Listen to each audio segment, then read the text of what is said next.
thinking I'm alive, about my desires. They're taking me away, somewhere I want to be without you. I'm learning how to breathe. It seems to be so slow. My life is getting colder. I'm learning how to live in this world that is asleep. Don't wanna feel that I'm the reason. Sad emotions every season. I want to feel your love in the darkness falling down. Don't be afraid to be so true. Just know that the reason is you.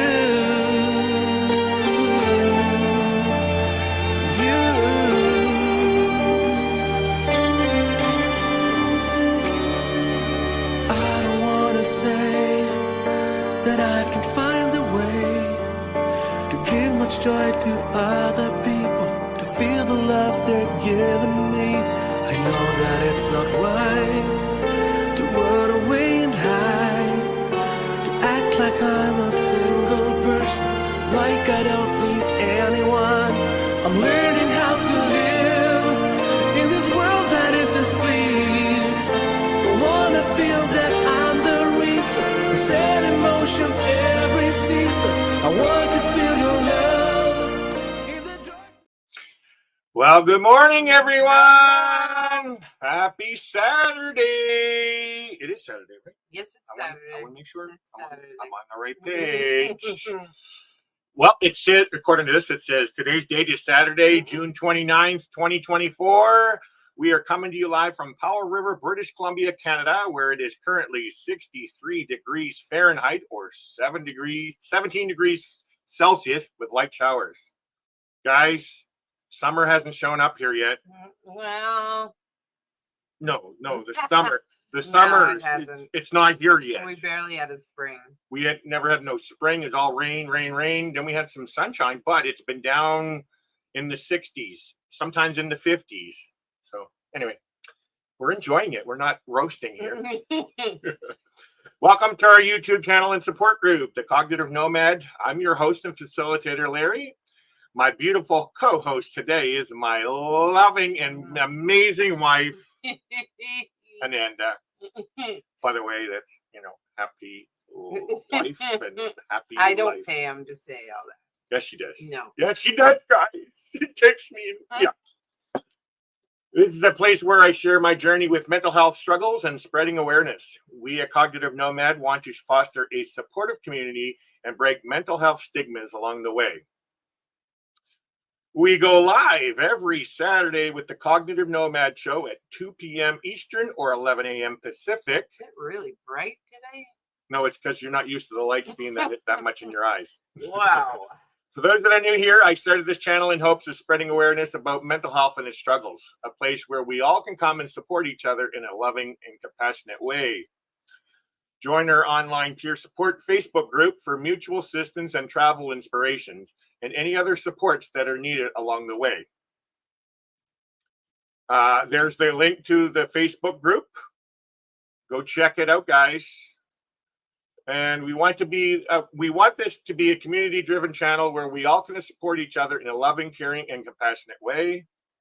If you haven't hit the subscribe button yet, please consider doing so. This helps out the channel tremendously. While you're at it, hit the bell notification so we can be notified of new content coming out soon.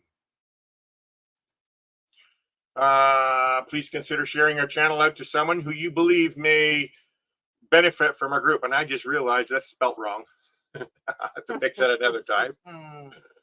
Also, please check out my other channel called Plum Travelers, which focuses on accessible travel, providing insights into disability-friendly destinations and cruising tips. This is the link.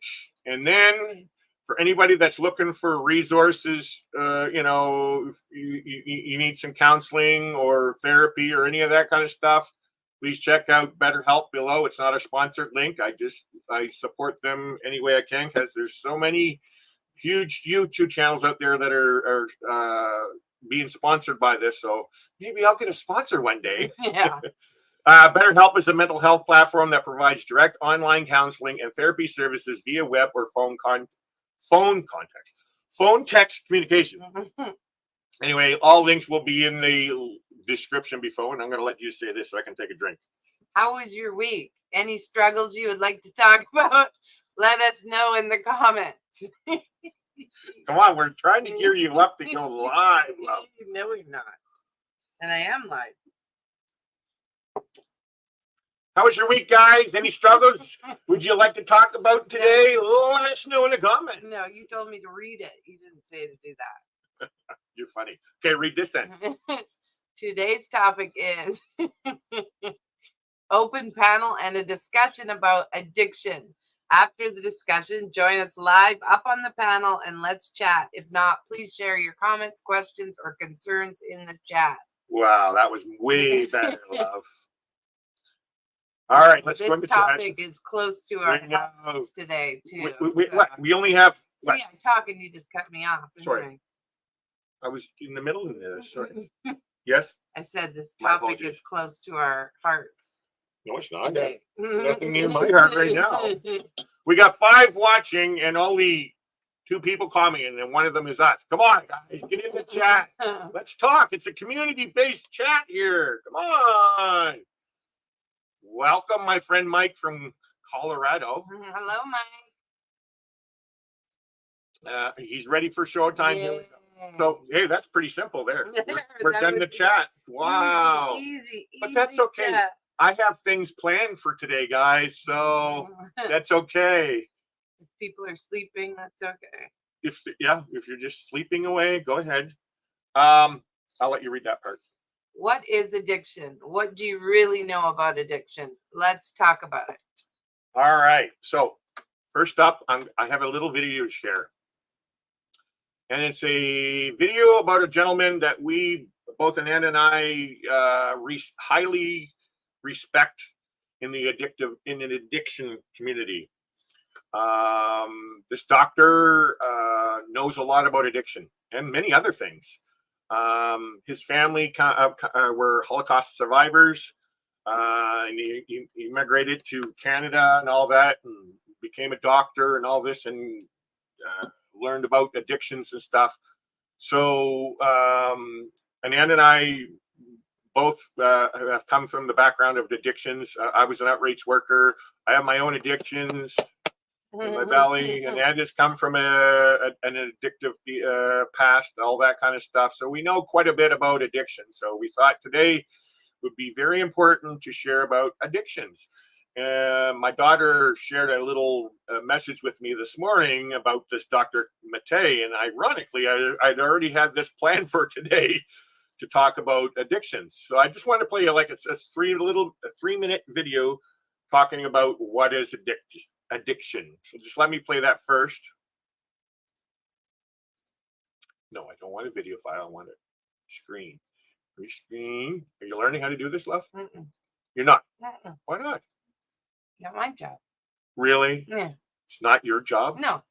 Oh my, this is not good, love. We're just going to keep it like this so you can just, yeah. I don't want to play it too.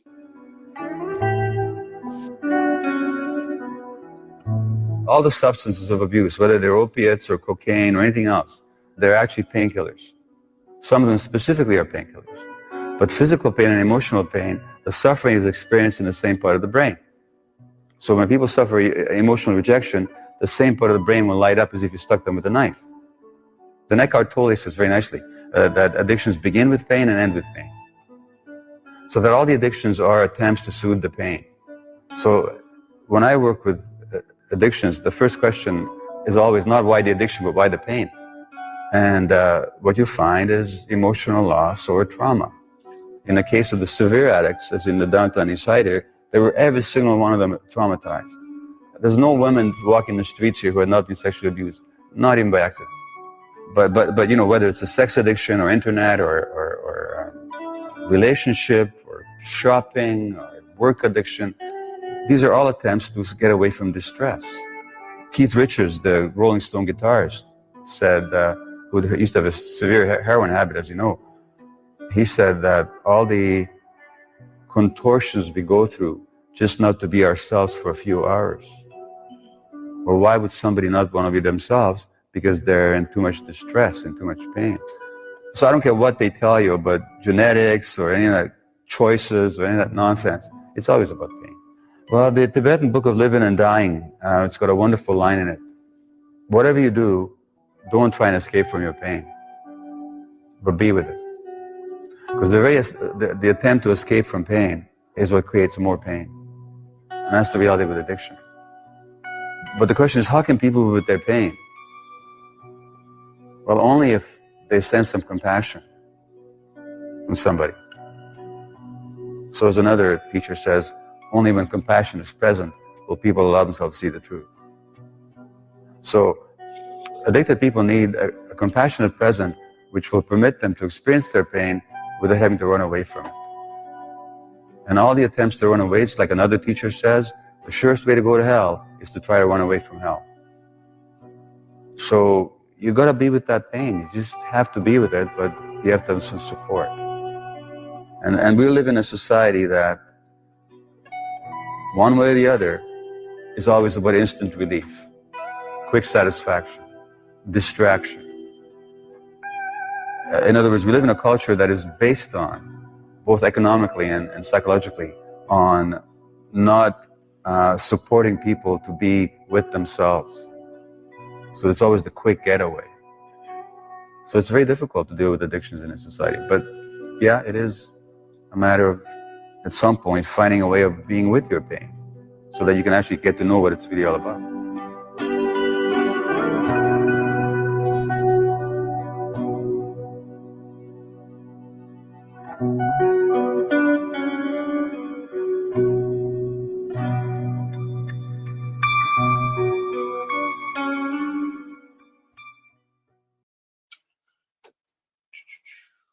There we go.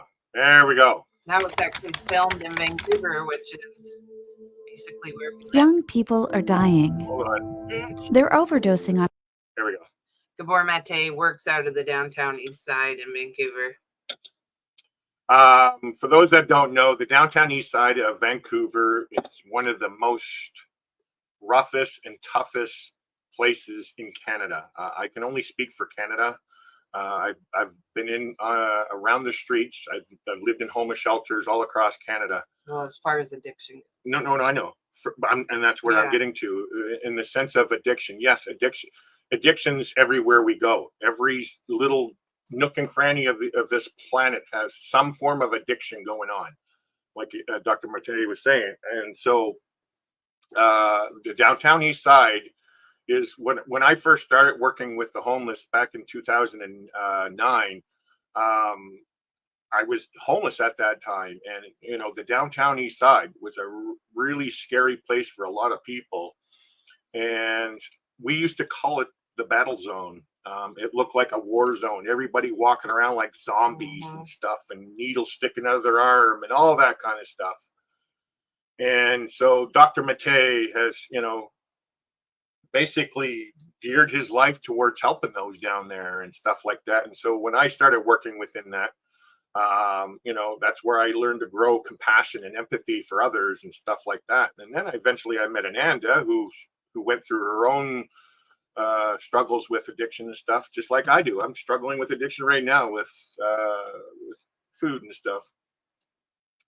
But Dr. Mate is an amazing doctor, and I just want to bring that up there. I left a link in the description below if you want to learn more and see more of his videos. He's got tons and tons of videos about addiction. It's not even just addiction. There's other mental health things in there that you can be helpful for others. So please, go check out the link in the description below. There's a lot of helpful information in there. And before I go any farther, I always forget to do this. I need to read a disclaimer. The information on this channel is provided as an information resource only, and it is not to be used or relied on for any diagnostic or treatment purposes. It is also important to never self-diagnose yourself or try to diagnose anyone without proper training. Please consult your healthcare provider before making any healthcare decisions or for guidance about specific medical condition.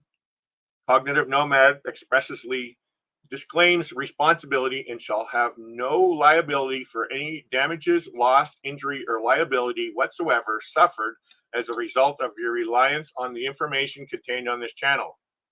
By joining this group or joining any of its discussions, you agree to these terms and conditions, which may from time to time be changed or supplemented by Cognitive Nomad.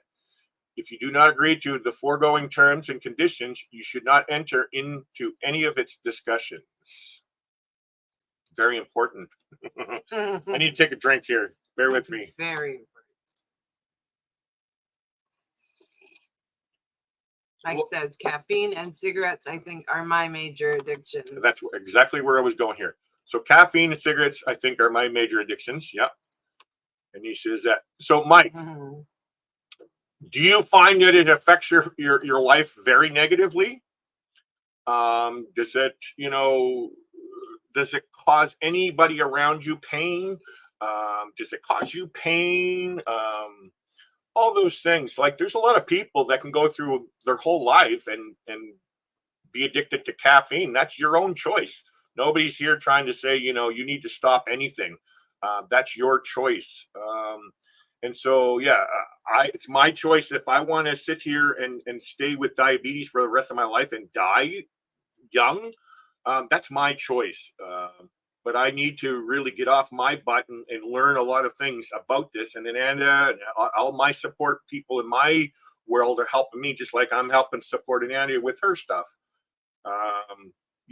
Before we go farther with that, I'm going to talk about something here that I already created. I created a Word document, and it's talking about addiction. Let me set it up here. I'm going to set that up, bring that back up top. There we go. Present. Oh, there we go. I had to turn it off anyway. Now I can share screen.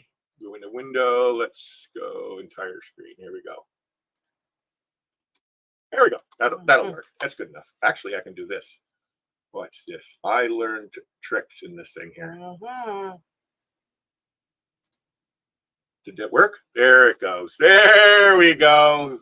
There we go. Can you read a little bit first so I can take some coffee? Addiction. Addiction refers to the problematic use of the substance. The harms of substance use can range from mild, example, feeling hungover, being late for work, to severe, example, homelessness and disease. Treatment options for addiction include self-help, counseling, medications, and withdrawal management. Overview. The word addiction is often used to refer any behavior that is out of control in some way. People often describe themselves as being addicted, for example, a TV show or shopping. Addiction is also used to explain the experience of withdrawal when a substance or behavior, example, gambling, is stopped. Example, I must be addicted to coffee. I get a headache when I don't have my cup in the morning. However, experience enjoyment or going through withdrawal do not in themselves mean a person has an addiction. Because the term addiction is commonly used in such a vague way, there have been many attempts to define it more clearly. The definition used here refers to the problematic use of a substance such as alcohol. One simple way of describing addiction is the presence of the 4 C's: craving, loss of control of amount or frequency of use, compulsion to use, and use despite consequences. Signs and symptoms. The harms of substance use can range from mild, example, feeling hungover, being late for work, to severe, example, homelessness, disease. Well, each time a person uses a substance, they may seem to have a little impact. The harmful consequences can build up over time. A person who keeps using substances despite the harmful consequences may develop a substance use problem. The harms of substance use can affect every aspect of a person's life. They include injuries while under the influence, feelings of anxiety, irritability, or depression, trouble thinking clearly, blackouts, problems with relationships, spending money on substances rather than food, rent, or other essentials. Legal problems related to substance use, loss of hope, feelings of emptiness. Some people may be aware that their substance use causes problems, but continue to use even when they want to stop. They may use more than they intend or in situations where they didn't want to use. Some people may not see that then substance use is out of control and is causing problems. Denial. This so-called denial, however, may simply be a lack of awareness or insight into the situation. Whether people realize it or not, lack of control is another sign that substance use is a problem. Tell me when you want me to take over. Causes and risk factors. People become addicted because of a combination of factors. Genetic factors. Some people may inherit a vulnerability to the addictive properties of drugs. How drugs interact with the brain. People use alcohol and other drugs because they stimulate the brain in ways that feel good. This immediate rewarding experience makes people want to repeat it.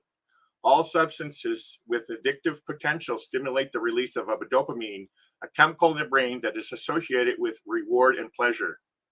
Environment. People's home and community and the attitude of their peers, family, and culture towards substance use can influence whether or not they develop substance use problems. People who experience prejudice or marginalization may use substances to cope with feelings of trauma or social isolation. Mental health issues. More than 50% of the people with substance use disorders have also had mental health problems at some point during their lifetimes. When people have mental health problems, even limited substance use can worsen the problem. Coping with thoughts and feelings. People may turn to substances as a way of coping with difficult emotions or situations. They start to rely on substances to regulate their emotions. Researchers have tried various ways to sort out the complex causes of substance use problems. One way is to ask which factors put people at risk and which protect them protect them from substance use problems.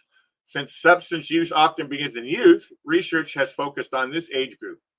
Risk factors for substance use problems in youth include, I'll let you read that. Alcohol or other drug problems among family members, poor school performance, poverty, family conflicts, chaos or stress, having friends who drink or use drugs, not fitting in socially or being excluded because of factors such as race, ethnicity, gender, or sexual orientation, emotional, physical, or sexual abuse, experiencing discrimination or oppression. The protective factors for substance abuse problems include having a positive role model, good parental or other caregiver supervision, having a strong attachment to family, school, and community, having goals and dreams, being involved in meaningful, well-supervised activities, example, sports and volunteer work. Diagnosis and treatment screening. Screening questionnaires, example, the CAGE, can help to quickly identify a substance use problem or determine the level of dependence. The CAGE questionnaire is used to test for alcohol use disorder in adults. CAGE questions. Have you ever tried to cut down on your drinking or other drug use? Have you ever felt angry at or annoyed by someone else's comments about your drinking or other drug use? Have you ever felt guilty about your drinking or other drug use? Have you ever used alcohol or other drugs as an eye-opener? That is, have you used first thing in the morning? Once a substance use problem is identified or suspected, healthcare providers will ask about the degree of use, the consequences of use, the patient's readiness to engage in treatment, and treatment. There's no one-size-fits-all approach to addiction treatment. I just want to mention in there, yes, that I'm always feeling guilty. So Ananda's, trying to remind me, Larry, you got diabetes, you can die, you need to take care of yourself. And so, yes, I get annoyed with her all the time. Like, yeah, I know I got diabetes and stuff like that, but that's not fair for me to get mad at Ananda for trying to, love me, right, and care for me and stuff like that. And that's what happens in addiction a lot. We always try to, deny and all that kind of stuff. So guilt is a huge part of it, but then it's a circle because the guilt makes you use more. So it's like, there's just vicious which circle. is going to come up here. Yeah. Go ahead. Choosing the appropriate treatment depends on the severity and type of addiction, the support available from family, friends, and others, and the person's motivation to change. Self-help. Some people with substance use problems are able to make changes on their own using self-help materials, examples, self-help books and websites. Self-help groups. Self-help groups, also called mutual aid groups, support people who are working to change their substance use. Many people participate in a self-help group at the same time that they are in formal treatment. The oldest and largest self-help organizations is Alcoholics Anonymous. Today, there are many self-help groups with various philosophies and approaches for people with substance use problems. I just want to also mention in here as well, right now we're talking mainly about drugs and alcohol and stuff like that. Yes, there's AA, which is Alcoholics Anonymous. There's NA, Narcotics Anonymous. There's so many other things out there. This is just a broad understanding and awareness about addiction here. Ananda's gone through treatment herself. She's gone through some support groups and stuff. I actually went through my own programs. I spent 8 months inside of a program helping to change my life. It was a lot of life skills and living skills, anger management, grief recovery, all those things, that the same thing that she would have learned in self-help groups. I had to learn for my own thing, but it wasn't for, I didn't do anything for addiction. I was never an addict, a drug addict, or an alcoholic, or any of that stuff. Yeah, I did drugs. I drank alcohol, but I never really had a drug addiction or anything like Ananda did. And so, so I just wanted to mention that in there. There's so many different other groups out there. If you're struggling with cigarettes or whatever, there's groups for helping you to quit smoking cigarettes. There's Food Anonymous, all those things out there. I just wanted to bring that in there. Do you want me to take over, Love? Harm reduction. To reach out to people who may not be ready, willing, or able to give up substances, some treatment programs have adopted a harm reduction approach. Examples of harm reduction strategies include helping people learn safer ways to use substance, helping people to learn how to recognize the signs of overdose, providing clean needles, other injection equipment works for injection drug use to reduce transmission of infections such as HIV and AIDS and hepatitis C through needle sharing. Helping to ensure that people's basic needs such as food, shelter, and medical care are met, substituting a safer drug for the one a person is using, example, substituting methadone for heroin. Counseling. Counseling comes in a variety of forms, including individual, group, couples, and family therapy.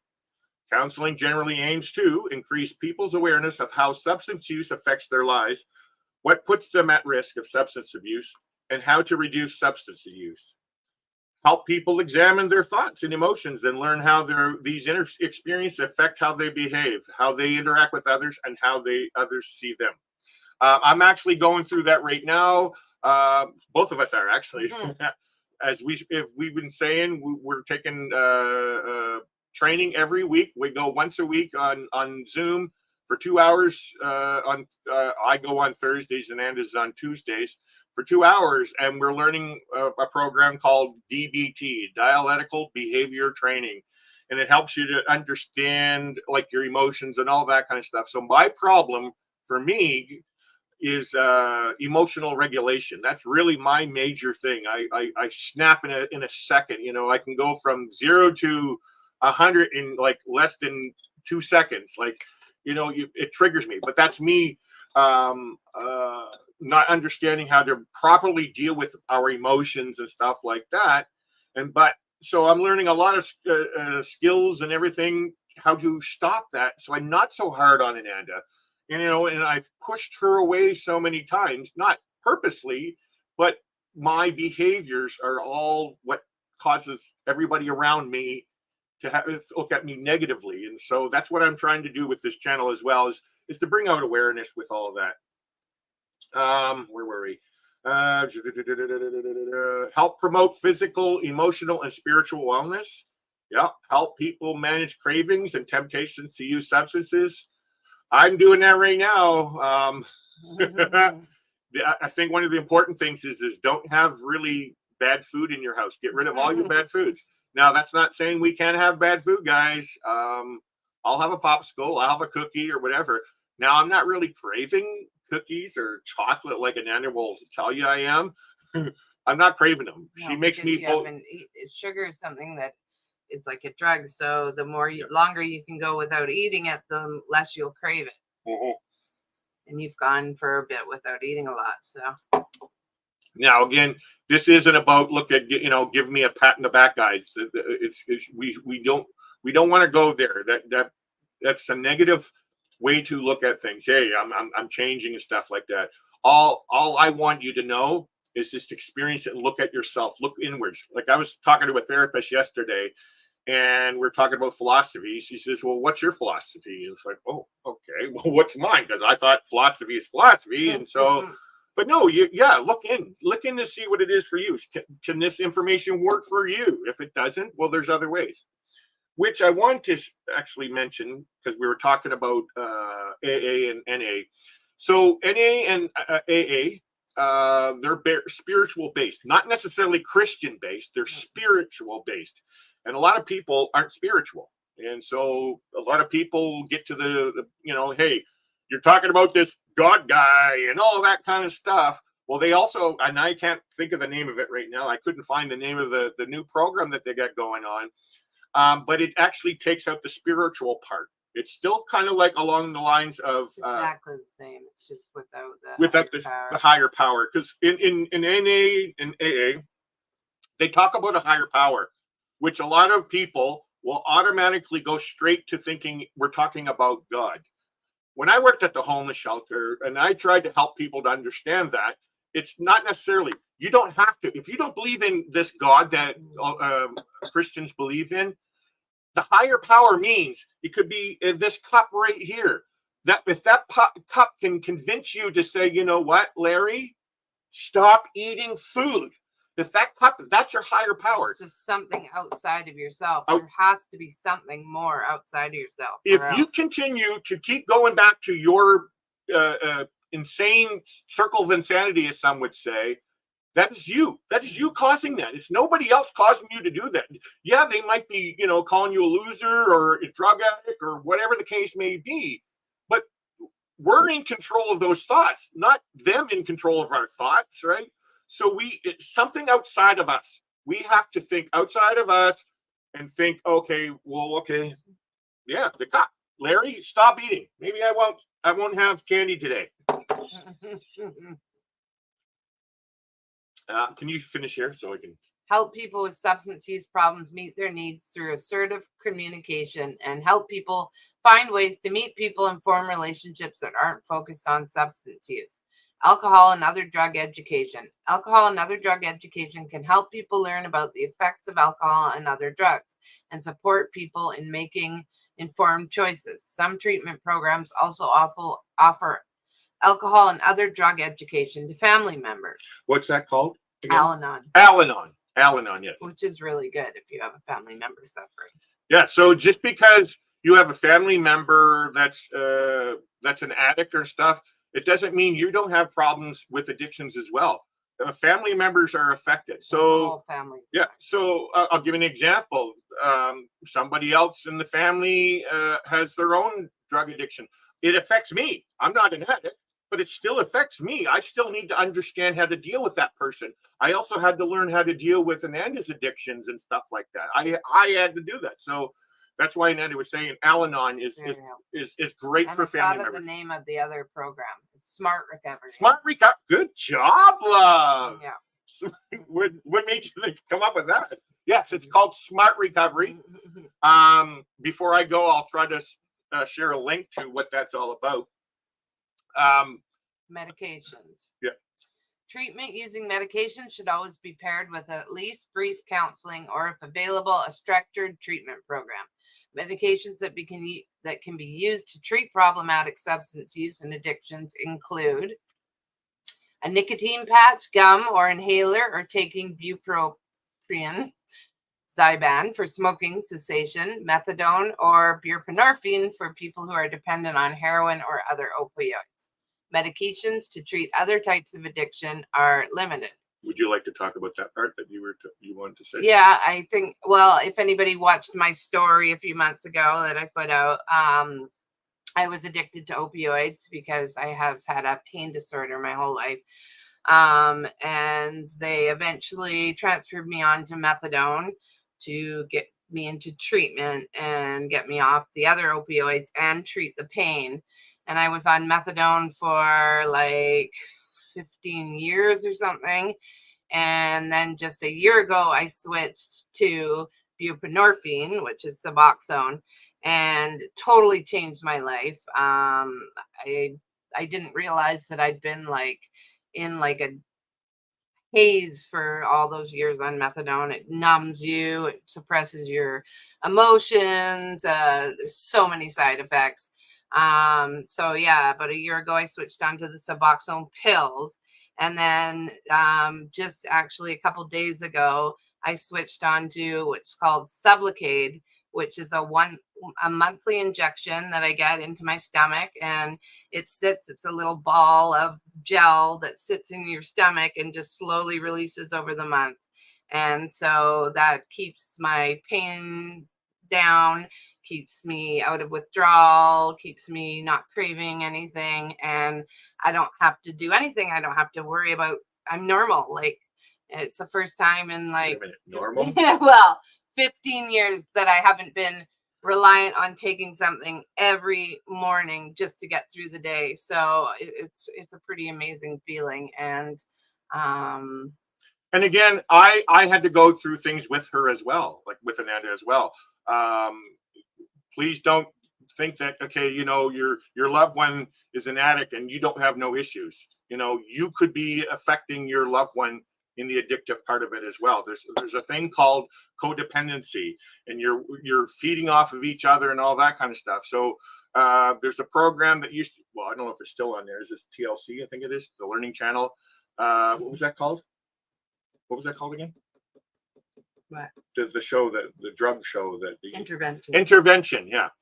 And so a lot of the shows were based off parents were the cause of the person staying in their addiction. They'll do whatever they can. They love their children to death. Instead of putting their boundary up, saying, you know what, you're not going to do this kind of stuff in my home, they will do whatever they can. Severe codependency. I'll go get you your drugs for you. Here's some money. Go do it, just so you won't go out there and die on the streets. That's called codependency, and that's what I want to bring out there as well. Is that just because you know somebody in addictions, we need to be careful on what we do, because we could be a part of that, and that's why Al-Anon is a great place to get information. That does not necessarily mean you need to go to the treatment or any of that, but find out all that information on how you can deal with somebody with addictions instead of judging them and looking at them. Oh God, I'm tired of this guy stealing from me all the time. You know, we need to be understanding, compassionate to people that are addicted, because there's so many complicated things going on in the background. That's why in intervention, they'd always treat the whole family. They couldn't just, if they took the addict out and gave them treatment and then put them back into the same atmosphere, they'd just relapse again unless everybody had gotten help. That's right. Hello to those that come in. I will get right back to you guys. We're just finishing this up here, and then I'm going to go back to the comments. So if I didn't get to your comment right away, I will shortly. Now, Naltrexone, Reviva, can reduce cravings to drink in people who are alcohol dependent. Naltrexone can also be used to block the effects of opioids. Antabuse, which causes people to feel sick and nauseous if they drink alcohol, can be used to treat alcohol dependence. Withdrawal management. People sometimes need short-term help dealing with substance use withdrawal. Withdrawal management helps them manage symptoms that happen when they stop using. Oh, that's why. The substance. It helps prepare clients for long-term treatment. Clients also learn about substance use and treatment options.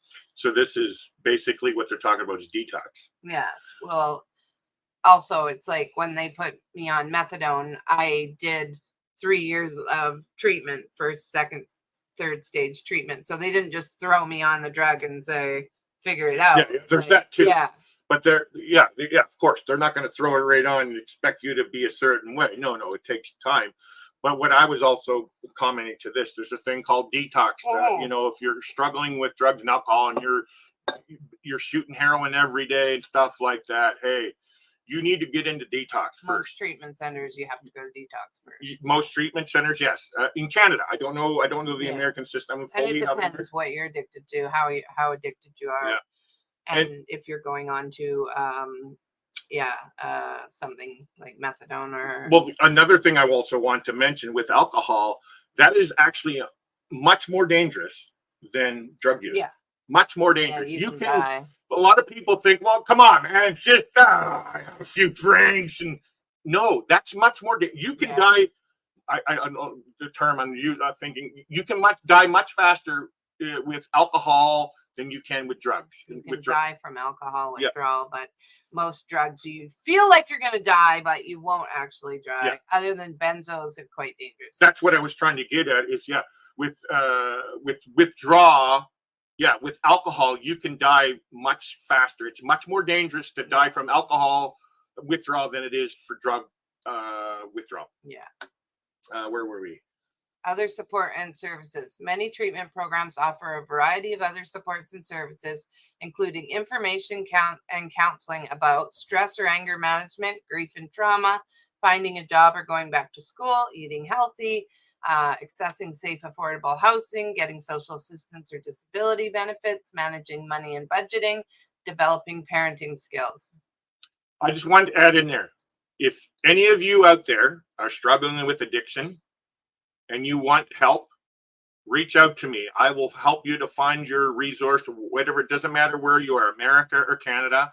I will find that resource for you. So the way it worked for me, I was an outreach worker, so and to help work with me as well. And what it is you develop a relationship with the person, and then, hey, I need to get into drug treatment. So we do whatever we can, find the right resources for them to get there. And so here in Canada, the basic steps is to get you into detox first. And then they try to get you into treatment. It's not, you can go get it, try to get into treatment. Well, for one, it's really hard to get into treatment beds here in Canada, but they want you to go to detox first to get stable. Because, if you're in active use, you can't, well, they're saying you can't really, comprehend all these certain things. That's going to be a waste of time. Yeah, it's just going to be a waste of time. You're going to go back out in the street just to get you clean, back out in the street so you can use again. So they want you to go into detox, which usually lasts maybe a couple of weeks or a week or two or something like that. Not even. A couple days. It depends on the person, right? Yeah. Let me see here. That's it. So yeah, this is from the CAMH, the Center for Addiction and Mental Health. Why do people keep using substances? Or one thing that makes change so difficult is that the immediate effects of problematic substance use tend to be positive. The person may feel good, have more confidence, and forget about his or her problems temporarily. The problems caused by substance use might not be obvious for some time. When the person uses substances to escape or change how he or she feels, using can become a habit, which can be hard to break. Continued substance use, especially heavy use, can cause changes in the body and brain. A person who develops physical dependence and then stops using may experience a distressing symptoms of withdrawal. I need to get out of this full screen because it's bringing things out of. Give me 1 sec here, guys. Let me there. Because that was supposed to be the end, right? And now it's doing this. And I don't know why it's doing that. Give me 1 sec, guys. All right. Now, where's it? I can't even see over there. Print layout, web layout, read mode. Get out of the read mode. Come on. Is that it? Anyway, doesn't matter. We're going to stop it there anyway. I think you guys all got the point. Close that down. I don't need to save anything right now. Let's stop sharing. Here we go. Wow, look at that. 45 minutes and I'm still there. Let me go in the chat. Just come back here. Where did we hit? Okay. What's she saying? It's not something that's constant, but I feel I do have some depression. Let's face it. The nomad van life, etc., looks fun and exciting from what you see on YouTube. But the fact is, they don't. Totally understand that, Mike. I'm not nomadic in that sense. I don't live in my van. I don't live outside. I have a normal home and stuff like that. But I do understand the depressive side. And I also understand Not everybody understands what goes on behind this screen. We only share the fluffy stuff. Sometimes we'll share the not so fluffy stuff. And I think for you, Mike, in that sense, it's good just to talk about it, not necessarily on here, but have somebody to be able to talk about how you're feeling. Get those feelings out of there, Mike, because what happens is we keep those feelings inside, and it hurts us, like we were saying earlier. It affects us, in many ways, right? So just talk about it. Find somebody to talk about it, Mike. That's compassionate and empathetic too. Show the real life most of the time. It gets lonely at times when you're not surrounded by other people for long periods. Oh, I can imagine, Mike. Now we joke around saying, hey, let's go out there and do this. Go in the middle of nowhere and be alone for a long time. That's simple for a couple of weeks, but once you're out there doing it full time like you do, Mike, I can imagine it's quite tough on the mental health part, man.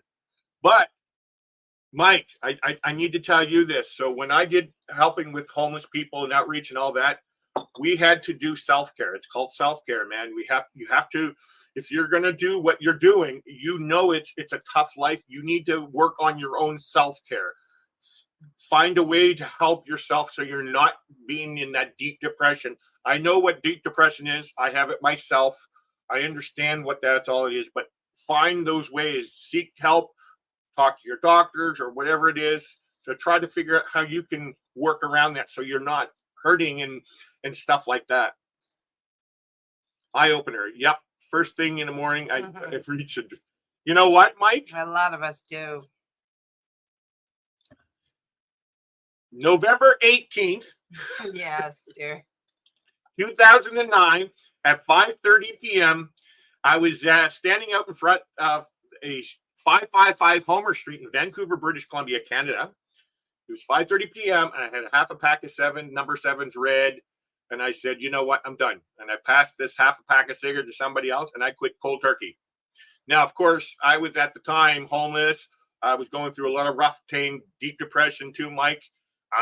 But I was basically what they called saved. I decided to make a lot of changes in my life at that time because I had enough of my old life.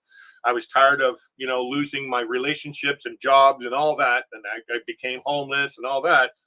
I decided, you know what? I needed to make a change, man. I'm tired. I need some help. So I reached out and got some help. And so part of it was I became saved. I became a Christian and all that kind of stuff. And that was my motivation to stop smoking cigarettes. One of the motivations, by the way. Now, I also smoked marijuana and hash at the time. I did all that. Now, I was never an addict, but I quit all of them at that time. But now, about maybe 2 months later, I had a really, really bad trip of smoking a joint one night. And I won't get into the long story, but it scared me. And I haven't touched drugs ever since. Well, other than my medications. But yeah, I totally understand your thing with caffeine and a cigarette.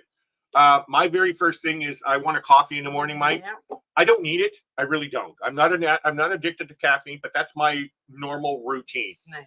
And we know that that's not a problem for me. It's only a problem if you see it as a problem, right? If you're getting up and having a cigarette and a coffee and it's not really affecting you, right? Now, there are the things out there that we can analytically think is smoking bad for me or not. There's also that part, it's tough quitting smoking cigarettes. It is. I quit 3 days before my oldest daughter was born in 1994, but I ended up starting smoking again. Funny thing is that you quit one thing and got another addiction. Yeah, I went from cigarette addiction to food addiction. Get this, guys. In 2009, I weighed 190 pounds, 6'2", 190 pounds. And I ballooned, after quitting, all the way up to 360 pounds and developed arthritis. I developed diabetes. So now, which one was There's so many things. There's so many things there. But again, some people might sit there and think, you know what, screw that. I'm not going to quit smoking cigarettes if I'm going to gain all that weight. to me, that's my own choice for eating food. That's your own choice. If you want to say, you know, cigarettes is more, you know, it's much more easier to smoke a cigarette than to lose, or, you know, to worry about your weight. You can still control the weight. You can still control the smoking as well. It's all mental. It's up here, guys. It's not anybody outside of us doing it. It's not your stress that's causing you to do it. It's you that it's not taking control of that and stop allowing outside forces to affect what we're doing. Believe me, I understand what it's like to quit smoking. It is one of the hardest things I believe out here. Oh, sorry, we have an unwanted cat that comes into our house because we have an outdoor cat, and we leave the window open, and our neighbor's cat comes in and starts eating all of Charlie's food. So I'll move ahead since she's out there. I hope that helped you a little bit, Mike. Michael Ann, welcome, Michael Ann. Here we go. If you deprive yourself for so long, things like McDonald's or anything like that, the worst it is when you do go get it. You overeat. It's good to treat yourself once in a while. You know what, Mike? Very good point. Very, very good point. There was a point maybe 3 years ago, and Ann and I were going to the gym. We had memberships to the gym. We actually had free memberships to the gym because we qualify for this certain program because we're on disability. And we were going to the gym every day, 4 and 5 nights a week, all that kind of stuff. But the point with this is my food intake. I started eating a lot of good food, a lot. But I found, and this is my very first time ever having to worry about weight and what I ate. All my life, I ate everything, anything I wanted, just like a lot of people out there. But during the weight loss, I learned that, you know what? There's nothing wrong with having a cookie. There's nothing wrong with having a bowl of ice cream, right? Really, like you're saying. Everything in moderation. Moderation. You can still lose weight and have a cookie, but it doesn't mean having a cookie every day or eating a bag of cookies over, you know, a few days. No, that's not it. There's a thing of cookies up in our cupboard right now, and I don't even remember the last time I had a cookie. But it's because Ananda's giving me fruit, and I'm craving the fruit much more than I am the cookies. Because the more I think about the cookies, the more I think about, okay, shoot, I get diabetes here. I'm not going to get rid of my diabetes because my type 2 diabetes can be reversed. There's so many different ways you can do it, healthy eating, all that kind of stuff. But again, treat yourself once in a while. There's nothing wrong with that. Now, McDonald's, no thanks. As normal. Yeah, exactly. Yeah. Is there really truly an explanation to what normal is? Hi, Danny. Welcome, Danny. What's going on? Hi, Michael Ann. Let's get up here. July will mark 5 years since I lost. Oh, that's sad. Yeah, we've all lost people too. I come from a huge family. I'm a baby of 8 in my family alone. And then my mother, on her side, family of 13. So can you imagine all the cousins and nieces and nephews and all that kind of stuff? All older, okay? They were all older than me. I'm basically the young of all of those guys. I've already lost numerous people to either alcohol, drugs, cancer, all that kind of stuff. So I can truly empathize with, you know, your thing about your brother here, Mike.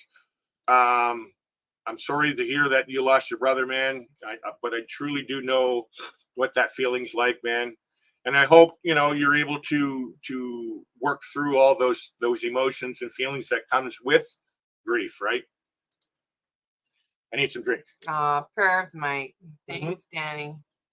Thank you, Danny. And yes, prayers for you, Mike. Big hugs, man.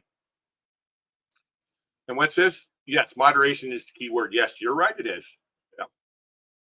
Yeah. Anybody want to come up on the panel and hang out? If not, we'll just shut her down early. Let me know if you want to come up. We can talk about things. Yep, I was the youngest of 3. Thank you, guys. Yeah, no problem, Mike. you want to come up and talk a little bit? You don't have to share private details or anything, Mike. Give me 1 sec. I'll send you an invite. I'm not going to put the link out there to have that spam people come out. I'm going to send it to you in Messenger, Mike. And if anybody else wants to come up, just let me know and I'll send it to you in Messenger. All right, there we go. Boom. Again, guys, I don't stick to the hour exactly. I just feel out what it is. I feel for this channel here, I'm not setting it to exactly an hour because it'd be bad if we're in a really serious conversation. You're going to say, you know what? Hold it. It's an hour's up. We're done. I'm going to go. No. Whatever we talk about, if you want to keep talking, we'll do it. But now, of course, there is a time limit, obviously. I'm probably going to pop out. That's okay. I actually have a headache. She can't do more than an hour. Yeah. She's not. So it was good to see you all. And yes, we will see you on Monday, hopefully. Yes, Monday. Monday. Monday is Canada Day, Canada's birthday. Happy birthday, Canada. And so we're going to have Canada Day trivia, guys, on the Plum Travelers channel. Come check us out. Yay. Bye-bye. So put your clothes on, Mike. Come hang out here. Michael Ann. Wait. Ananda? Danny says Ananda. Oh, she says bye. Bye, Ananda. Okay, got to set that over there. How is everybody else's week's going on? Is everybody having a great, wonderful, perfect week? Give me a sec. Where is it? There we go. That's right. How was your week? Any struggles you'd like to talk about? Let us know in the comments or... Uh-oh, she's trying to find our cat, Charlie. Are you coming, Mike? Did you get your clothes on, Mike?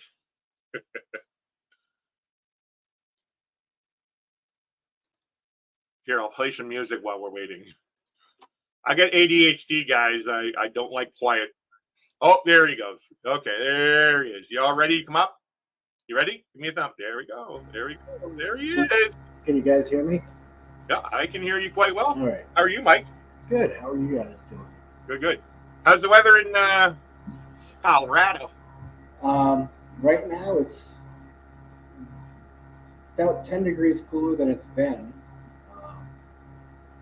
For us Canadians, Mike, for me as a Canadian, I know both. I don't know the how do I say that? I don't know the conversion, but when you say the numbers, I know exactly what it feels like. Well, let's see. It is right now. Right now it's 64 here. Bring up my latest. Come on. So it's 81 right now. Ah, that's too hot. Well, it's comfy, and compared to high 90s to over 100 the past. Are you in air conditioning? Oh yeah. That's why you're saying it's comfy. Yeah. So. Are you? What's that? Go ahead. Well, if I go outside and whatnot, there's a breeze, so I mean it's not unbearable. Okay. But the past probably week or so, it's been high 90s to low hundreds, and it's like. How far away are you from the mountains? I pretty much an hour. Okay. I'm at cooler temps, so 2 hours it's more comfortable. But. And how far from Colorado are you? I'm in Colorado.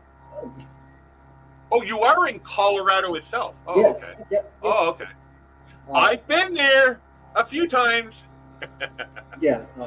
I'm in Pueblo West. Yeah. So. I don't know the neighborhood. I actually like it there, man.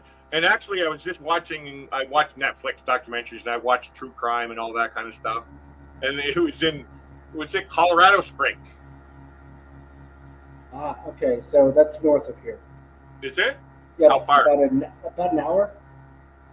Okay. So I'm probably in less than 2 hours, I think, from the, yeah, I think less than 2 hours from the New Mexico border. Um, Probably an Less hour. than 2 hours. Okay. All Probably right. an hour. And Well, I already looked at that because we were talking about meeting up. Maybe. yes, yep. I don't know. Because I've been to Colorado and Nanda hasn't. Or sorry, she's never been to the state. Sorry. And so I have, but the thoughts were maybe meeting because we're only there for 4 days, and I don't want to use up the whole trip driving too far. Maybe some other time where we can. I'm actually wanting to do it like meet up with you guys, how you guys all do that meetups and stuff. Actually, you know where I want to go, Mike? Is Quartzsite. I will be there probably starting in November till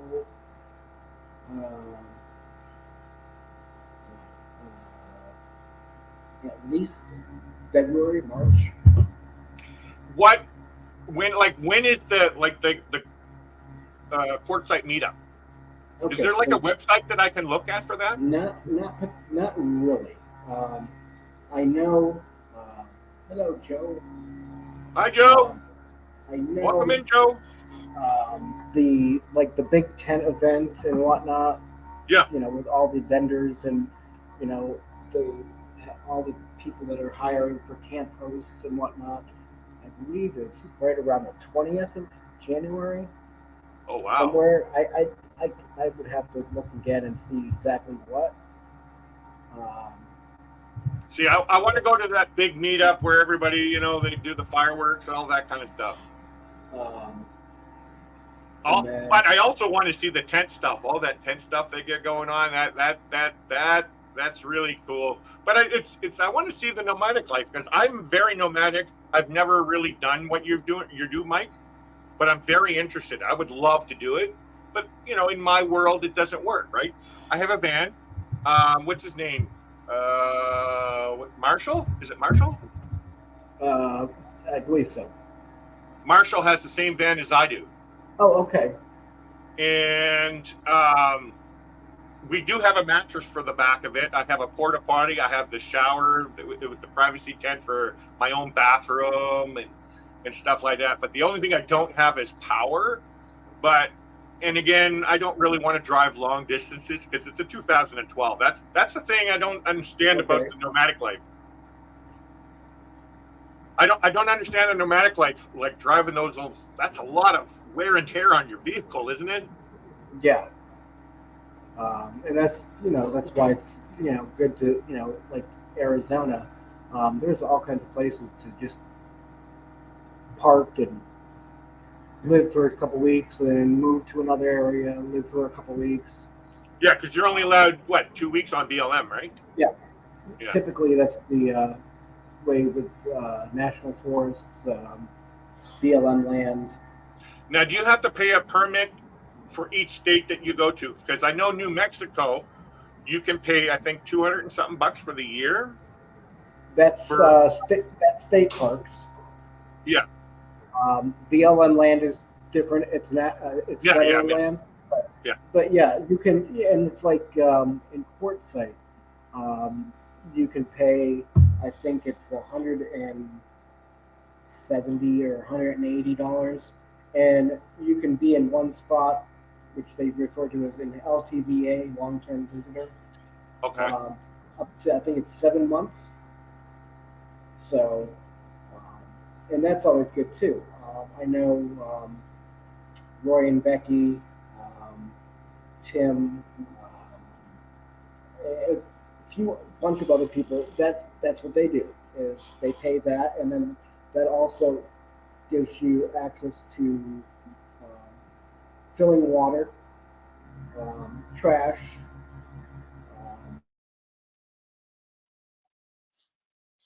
And I believe they have a dump station.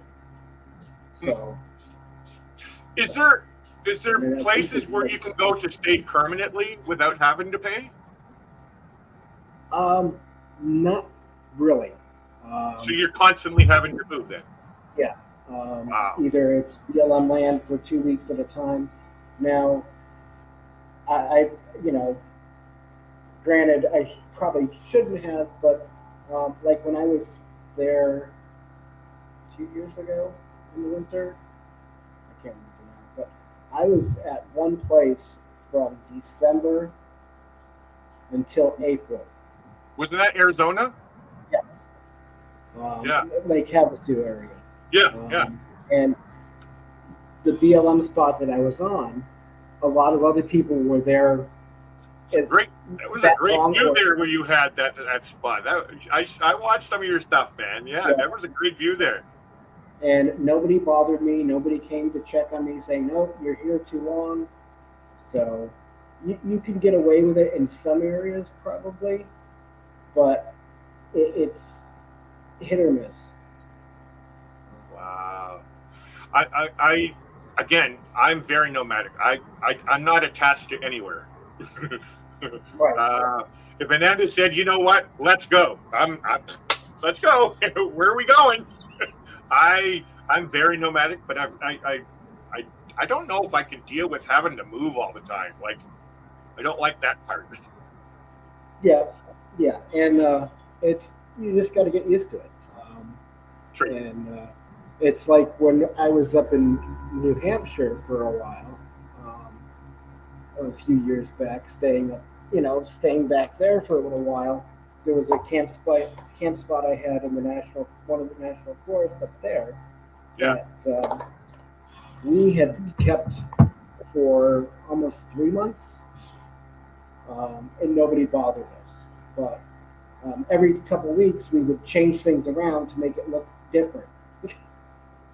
So, we have a tent set up in the far, say the far. Oh, I see. Yeah.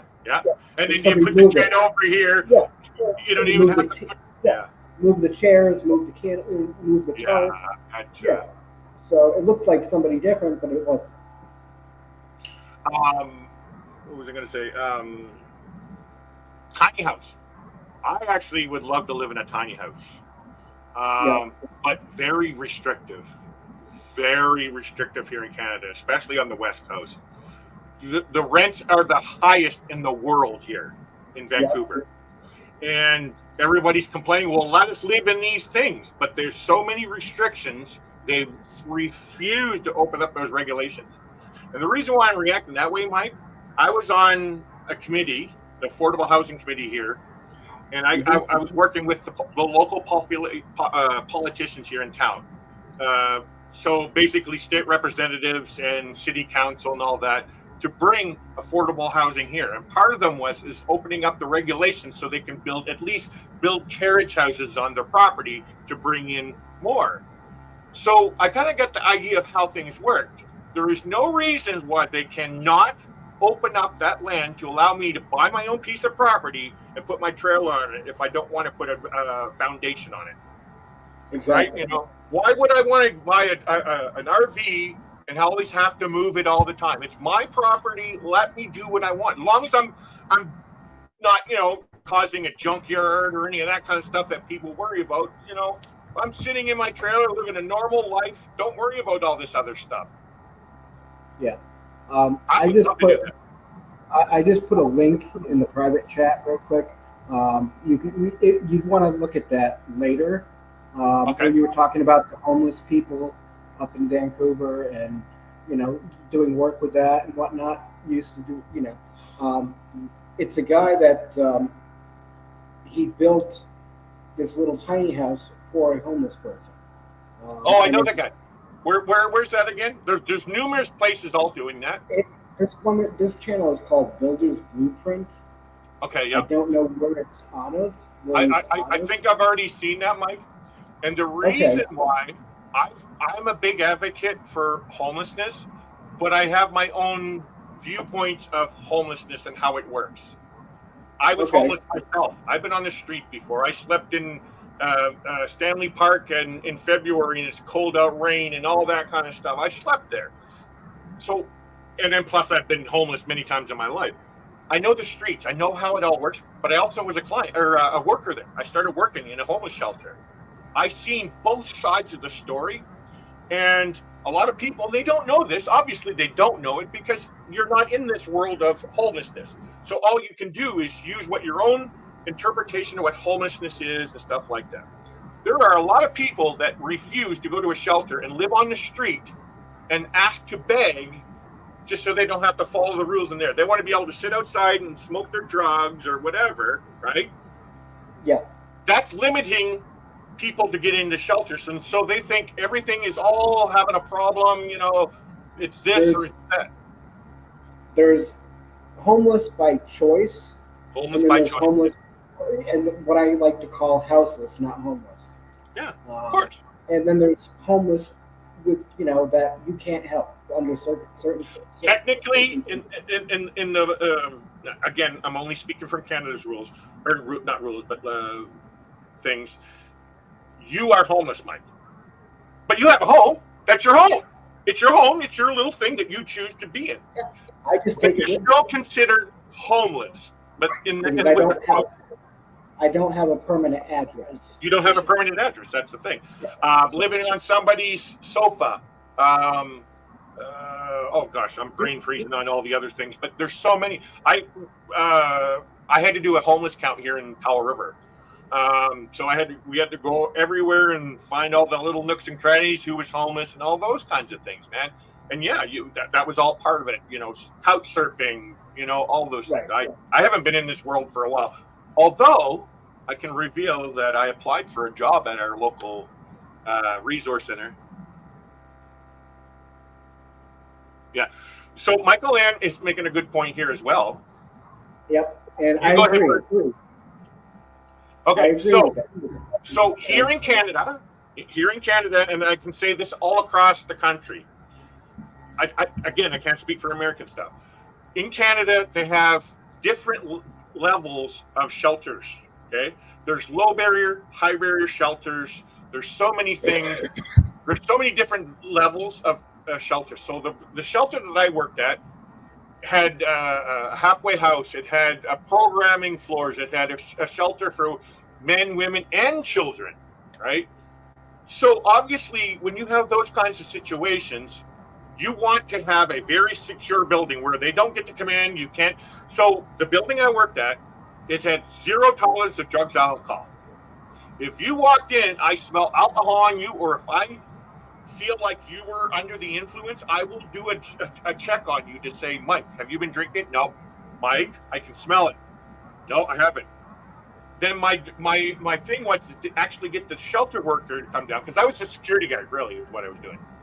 I had to get the shelter worker to come down to determine yes or no. And they have their own ways of dealing with it and figuring it out. And if they had to be barred, right? That's their own choice. You were given the rules when you come to the shelter. No alcohol, no drugs. You can't do it, right? It's because they had children there. They have people that are getting out of prison that needs a clean place to come, right?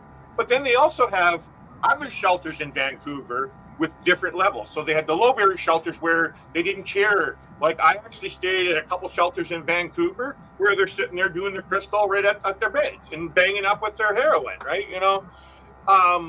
You could judge that and all that, but it's needed. There's so many different levels to homelessness, and that's what we were just saying earlier as well, Mike. It's a black and white term. Homelessness is not black and white. It's not what you say. You have every right to feel whatever you feel about them, but please go and learn more about and understand about it, because there's a lot of ignorance out there in the homeless world. Right. And, with Michael Ann's last comment about the shelter, as long as you stay clean, right now in Grants Pass, Oregon, they're dealing with a large population of homeless. The only shelter available there, the stipulations on being in that shelter, you have to attend a Bible study like twice a day. You have to be able to work. You can't be disabled, and that's not right.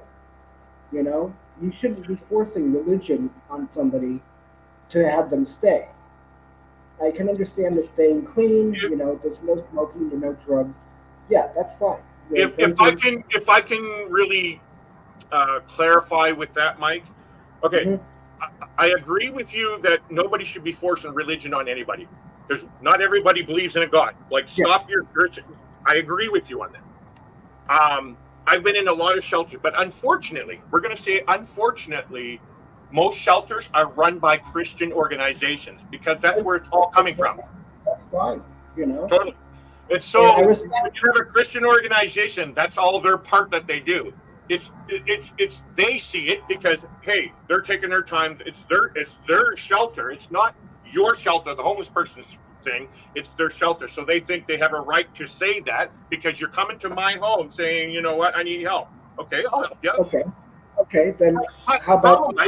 Sorry, hold on. The problem is because, okay, the shelter I stayed at in Edmonton, Alberta, they would offer extra food outside of the norm that you would get your 3 meals, right? Well, you didn't like the supper. Well, you're hungry. Well, where do you have to go? Go sit down in a little Bible study that they're having and eat. That's what they do, right? Your choice if to go there, but they still give you free food, right? Now, here's another thing is there are other shelters where it's not a Christian-based thing. That's the thing. Now, it all depends on where you live in, too. The small towns or whatever, that can't be helped because the resources are only with what you can get within in a place. These are so in the case of the shelter I worked at, it was run by the Salvation Army, which is a Christian organization, right? Me personally, I didn't like them forcing stuff on me, Mike, but I liked it in the end because it helped change my heart, who I am, and how I treat others. Right. I don't expect people to be a Christian. I have family members that are atheists and all that kind of stuff. But for me, my own personal journey in this world of complications, that's what happened. I ended up at a Christian place, and they helped me to open up my own heart and understanding of the world around me and try to get help. Then they offered me help, and I go do it. Again, it's based on the resources. So a lot of people, they don't want to put money into homelessness, Mike. They don't want to spend the money on these non-Christian homeless shelters. So the only people left are the organizations that are Christian, right? Because I do agree with you. If you're not a Christian, I shouldn't have to push stuff on you, right? Yeah. So taking the attending service or whatnot twice a day out of the picture, they're still turning away the disabled because they can't work. Yeah, and again, Mike, I agree, but here's the thing. So my job was front desk support worker. So you're not going to understand when I say front desk support worker. I was a security guard. Okay. So I was a security guard. So I had to sit behind a counter, and I was responsible for letting anybody in or out of the building that was allowed in the building. Doesn't matter who it was, right? They have a key fob thingy that allowed them to get up to the shelter floor only or wherever floor they were allowed to go to. So there were times where the paramedics would show up somebody on a stretcher that had all this stuff done to him at the hospital. Now he needs to be released, but now he's homeless because he lost his rent or something like that. They bring us to our shelter, and we had to turn these away. So all that stuff you're talking about there, Mike, and including what Michael Ann's talking about right now with these 10 cities, this is all political. It is a political thing that is going on because of all the unaffordable housing out there that the government refuses to bring in all this affordable housing so you wouldn't have all this other stuff. Yeah. The shelter, we actually now have a shelter here in Powell River. You can look it up. Larry Giroux, Salvation Army, Powell River. And it'll explain all the cold, wet weather shelters. And I'm not tooting my own horn or anything, but I'm just saying, like, there's not enough advocates out there trying to get this kind of stuff. Like you're saying, I agree with you, Mike, with the non-Christian thing, but there's not enough organizations willing to put up money because it costs money to run a shelter, right? Yeah. And so the only one that's doing it is through, say, Salvation Army, who has their own fundraising capabilities. So they're taking the money out of their pocket. Yes, they might get government grants or whatever, But Mhm. do you know what I mean? So they need more organizations out there to spend money Right. to fix this problem. And not a lot of people out there are willing to spend money out of their tax dollars trying to help homelessness. That's this. And back real quick to what Michael Ann's saying about the tent city. Mhm. That's what the other thing is. Now these people that are homeless, they're all living in the parks out there with their tents, and they have to move every 3 to 4 days to one park to another park, and then back to the And if they're not, if they don't get out in time, they get cited. They get a citation and have to pay a fine. And well, how are you going to do that if you don't have a check? And it's just a vicious cycle that keeps going and going. Now, instead of them putting all this effort into enforcing that and whatnot, create more programs. The state could create more programs, but That is the key thing to all of this, Mike, is there's not enough support out there for people that needs it. Because right. why? Why, Mike? Because not everybody out there thinks they don't need. It's not my problem, Mike, why you have a deep depression. It's not my problem. You smoke cigarettes. Why am I spending money out of my heart? You know what? Yep. Well, hey, you don't want homelessness. You don't want addictions. You don't want any of this crying. Put money, spend money to fix this problem. They need support. So, in order to fix those problems, sorry, I'm getting passionate about this. In order to fix these problems, you need to spend money. Get these services out there to help people with addictions, with mental health issues, all those things.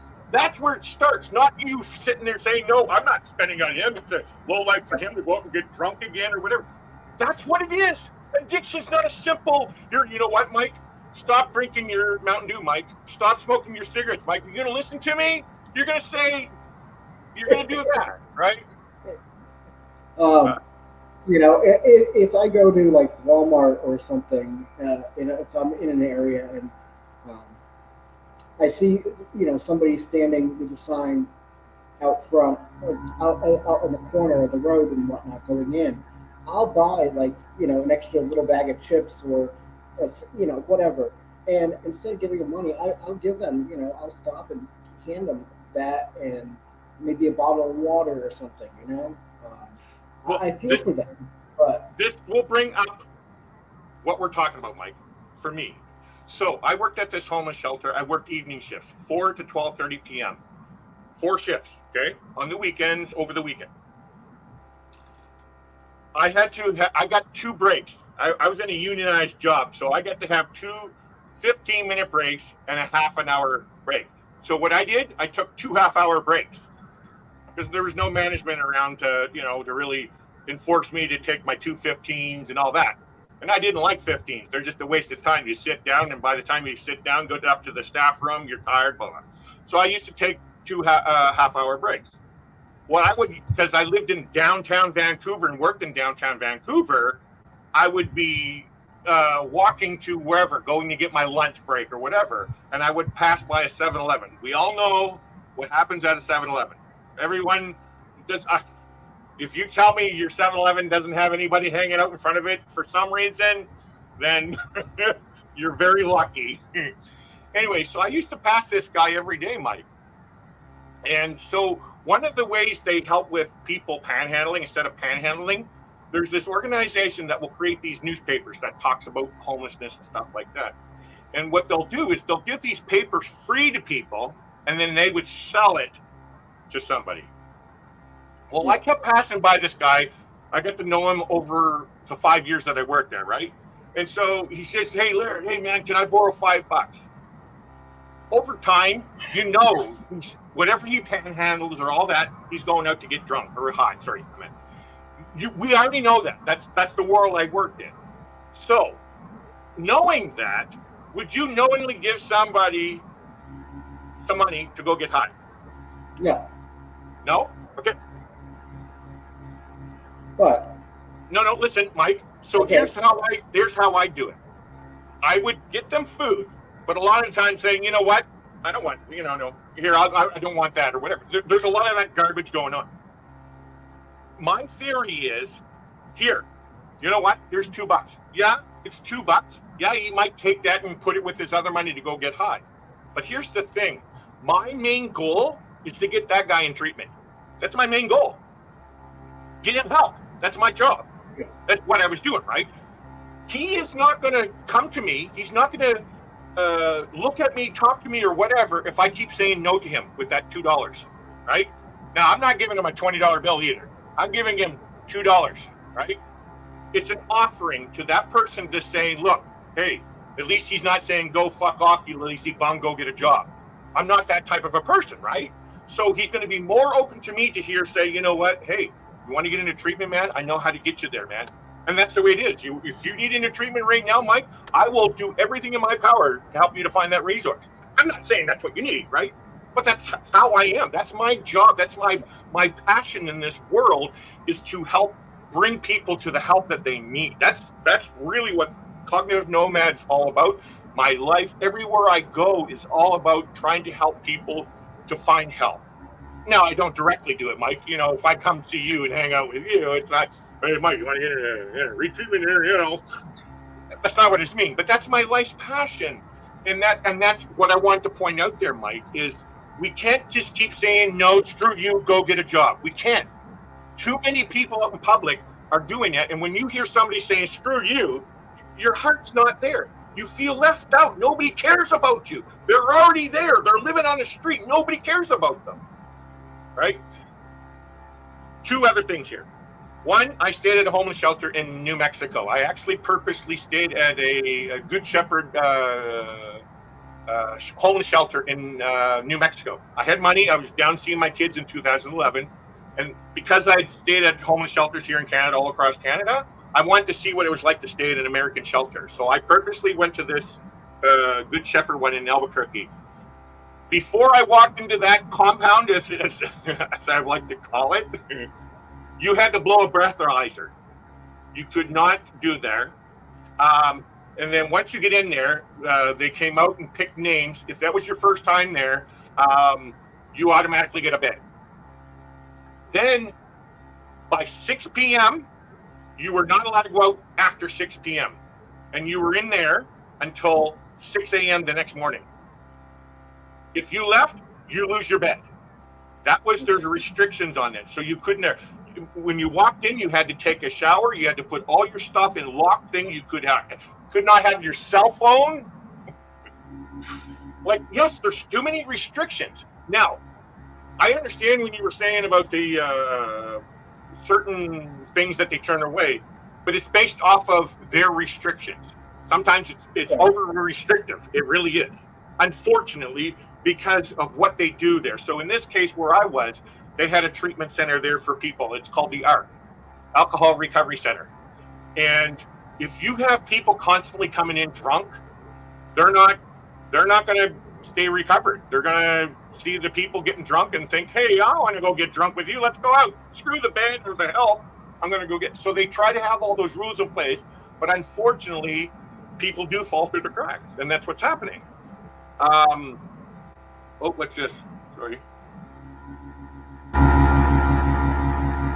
Yeah. Oh, it was just my comment to is. Yes. So those would be nonprofit organizations. Now, Joe, I know Australia because I actually worked with some people in Vancouver. They were from Australia. I think one was from Perth, and I can't remember where and they all work for the Salvation Army. So I know Australia has a Salvation Army. They help with the homeless too. Mainly alcohol recovery is what they do. Sleep helps the homeless get a good night's sleep and safety with their laundry. Yes. So a lot of people will sit there and think, well, why are you doing all this stuff? They're just going to stay out there. Simple, isn't it? Just who cares, right? But that's the problem. Is that's why there's crime and all those. Not the main reason, but that's one of the reasons why there's crime. Is you don't give a shit about these people. Help them. Give them some help. And just because you offer them here, go get a coffee, doesn't mean they're going to stop doing drugs right now because you gave them $2 to go get a coffee. It takes help. It takes supports. It takes mental health support is really what's needed. as we saw in the video earlier, you know, it's all based on those supports that we need. It really is. Sorry, my mouth's really dry. No, that's fine. We did some friends of mine and I, back in 2014, did a trip up to Burlington, Vermont, and we actually went up with the purpose of handing out blankets and whatnot to the homeless up there, and it was just something we wanted to do, you know. And some of the people we met, their stories were heartbreaking, and you feel for these people, you know. And Mike, you're gonna make me cry because I worked in this field for 5 years, man. I heard stories like yours, Mike. I heard stories. I heard all of those freaking stories, man. Because my job as a security guard, basically, but it's a front desk support worker, was to sit here and talk to you like I'm doing right now, Mike. I'm hanging out with you. How you doing, Mike? Hey, blah blah blah. So, and you get into the conversation about how you grew up and blah blah blah, and you hear these stories over and over, man. I've lost so many people to drugs with this opioid crisis going on. There's countless people that I know that's gone, and that's what I was saying to you earlier, Mike. Self-care. We need to be careful. I'm in this world. I need to be careful. I need to pay attention to my own mental health if I'm trying to help others, right? You know, and it's really freaking hard. If I could do more, I would, you know. It's unfortunately I'm trying to survive myself, so you know what I mean. And but if, like, that's why I was saying, you know, instead of the money thing, I would, you know, usually I have drinks, whether in my trailer or the back of the back of the vehicle, so those are handy. So, you know, if I spend $1 on a bag of whatever, it's not going to break me that much, as far as other than, you know, because I rarely carry cash, so that's the only way I could do is, you know, hand out, you know, a drink and something to eat, you know. If I can bring in, that was the second point that I wanted to make within this.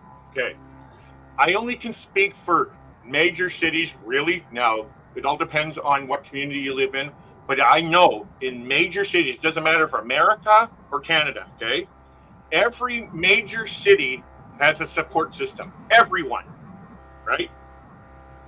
Okay, part of my job is we had a list. I can type off a list right now of how many free available places to eat in Vancouver is. I can show you a list because I had to give these lists out to all these people, right?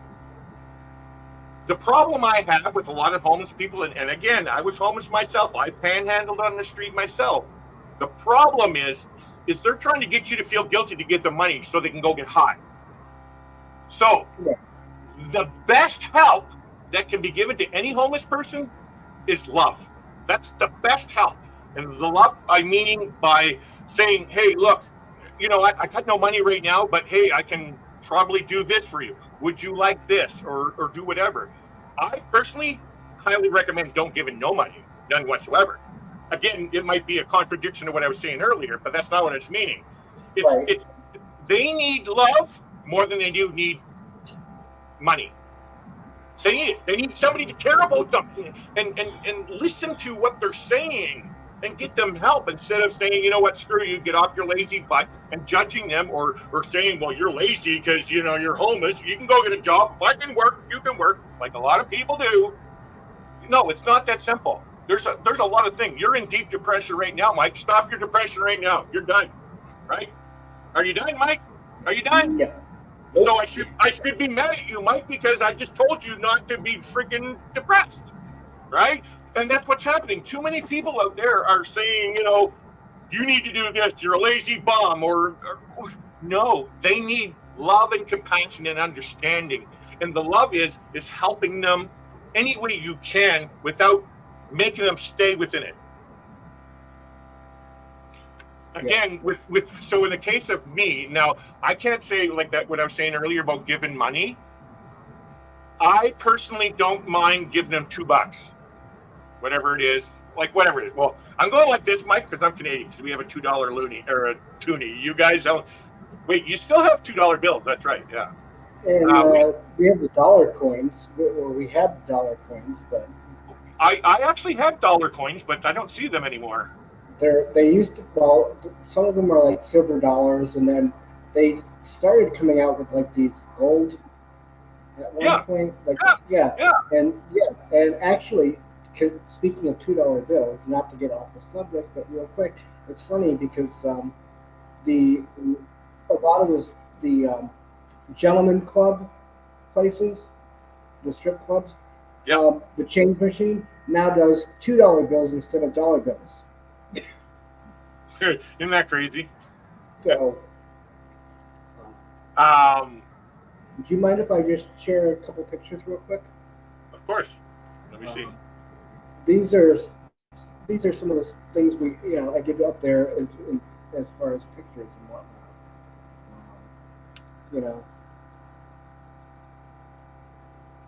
I'm trying to see if I can make it bigger. So yeah, I mean, and these people are just happy to, just be, having somebody stop and actually talk to them, But, You know where I learned about that, Mike? I was in Vegas in 2013, and I'm walking all through this. I don't know if you've been to Vegas. You obviously had to be. I skirted Vegas. I have not really actually been into Vegas. You've never been to the casinos in Vegas? No, I have no desire to. I don't do well with large crowds. Everywhere you walk in there, there's homelessness. But the difference is, it differentiates across Canada here, but for the most part, the homeless there in Vegas, they seemed like they were just nothing. They just sat there, right? Me in Canada, the majority of people I see is, hey, Mike, can you spare some change? Or, hey, Mike, you got an extra cigarette? There's so many things. There's so many stories that they'll give you to make you feel guilty into giving them money, so they can do whatever they want to do with that. I don't like these signs. I despise somebody using a sign. Okay. Mike, I'm struggling, man. I'm really freaking hungry, man. Can you help me out, man? I need some food. That's much better than going out with your sign saying, God bless you. Trying to guilt you into saying, oh, come on, man. If you don't, God's going to freaking do something to you, man. Like, they're trying to pull at your heartstrings. Is really what they're doing. I'm not saying all. Seriously. Right, I'm not. Right. There are, it's a, hit or miss with that, And so I've heard so many, sir, hey, I'm not going to try to ask you for money or I'm not trying to panhandle here or anything, but my car outside of Langley here ran out of gas. Can you spare some change for? Really? Come on. It's right. There's so many stories that they will use. It's better just to say, you know what, ma'am, sorry, I got nothing. It's better to say that. But like I'm saying, a lot of people say screw you and don't even give them the time of the day. By saying, you know what, ma'am, sorry, no, I can't help you. I don't have no money in a human way, instead of making them feel like they're garbage already. Just do it in a loving way. You know what? Say sorry. I got nothing. If you don't really want to give, right? And there's nothing wrong with not giving to the homeless either. Everybody feels guilty for these homeless people. Don't, because they're in those situations. Again, situational, and wherever they are. If you're in a major city like you are in Colorado or whatever, Vancouver, like Powell River, well, we have resources here. We have free food and resources. All a person needs is food and shelter. That's it. That's a need. N-E-E-D, right? Everything else is a want. Why do I need to give you $5 so you can go to McDonald's, so you can enjoy your McDonald's? You know what? There's resources here. There's organizations that will provide you a meal. So why else are you asking for money? You're doing stuff that's not needed. You don't need food. You don't. You got an organization to go get that food that you need. Not asking people, saying, Mike, can you feel sorry for me and give me money for McDonald's or whatever? Like, we have this one girl in town here. She gets mad and saying, you know what? Here's a toonie. What? That's it? Like, yes, it's all mental health, and I have empathy and compassion and all that kind of stuff. Don't get me wrong with there, but that's mental health. Like, Yeah. but that's what's happening out there. Everybody thinks, well, they're homeless and they look homeless. Well, they must need a bunch of money to get them here. Here's $20. Go get your food. But meanwhile, they're taking that $20 and going to get a big, huge rock instead of that $2 piece of rock. Yes. It's like when I was in Texas, the 6 months I was doing the remodel and whatnot, Jess and I actually went to McDonald's in a nearby city, and there was a couple with their dog sitting out on the sidewalk there, and you can tell they were homeless. They didn't ask for anything, but what she did was went up to the counter, got a drink and a couple drinks and a little cheeseburger meal and whatnot, and went outside and just say, "Hey, I thought you could use this," And there's nothing wrong with that as well. There's nothing. That's on our hearts. It's on your heart to, hey, look, I want to do this. Hey, please do it. And they weren't asking for anything. They didn't have a sign or anything. They were just sitting there, but you could tell because they had everything packed up on their bike, and they had that, I don't want to say typical homeless look, but you can tell they hadn't taken a shower in a few days, and it was just something. But there's also the point of you being human, Mike. There's nothing wrong, even if you think they're going to do it. Like, well, even if you didn't think they were going to use drugs or anything, it doesn't matter. That's not money with me. If you feel it on your heart that you know what, maybe it'll make them happy if I gave that to them. That's being human. There's nothing wrong with giving. And when I say what I'm saying, I'm actually just trying to share awareness of the insides, the intricacies of homelessness. Everybody has a lot of ignorant understanding of homelessness, and they think what they see on TV, that's what homelessness is. No, there's so many things to this, and that's all I'm trying to say is pay attention to these things.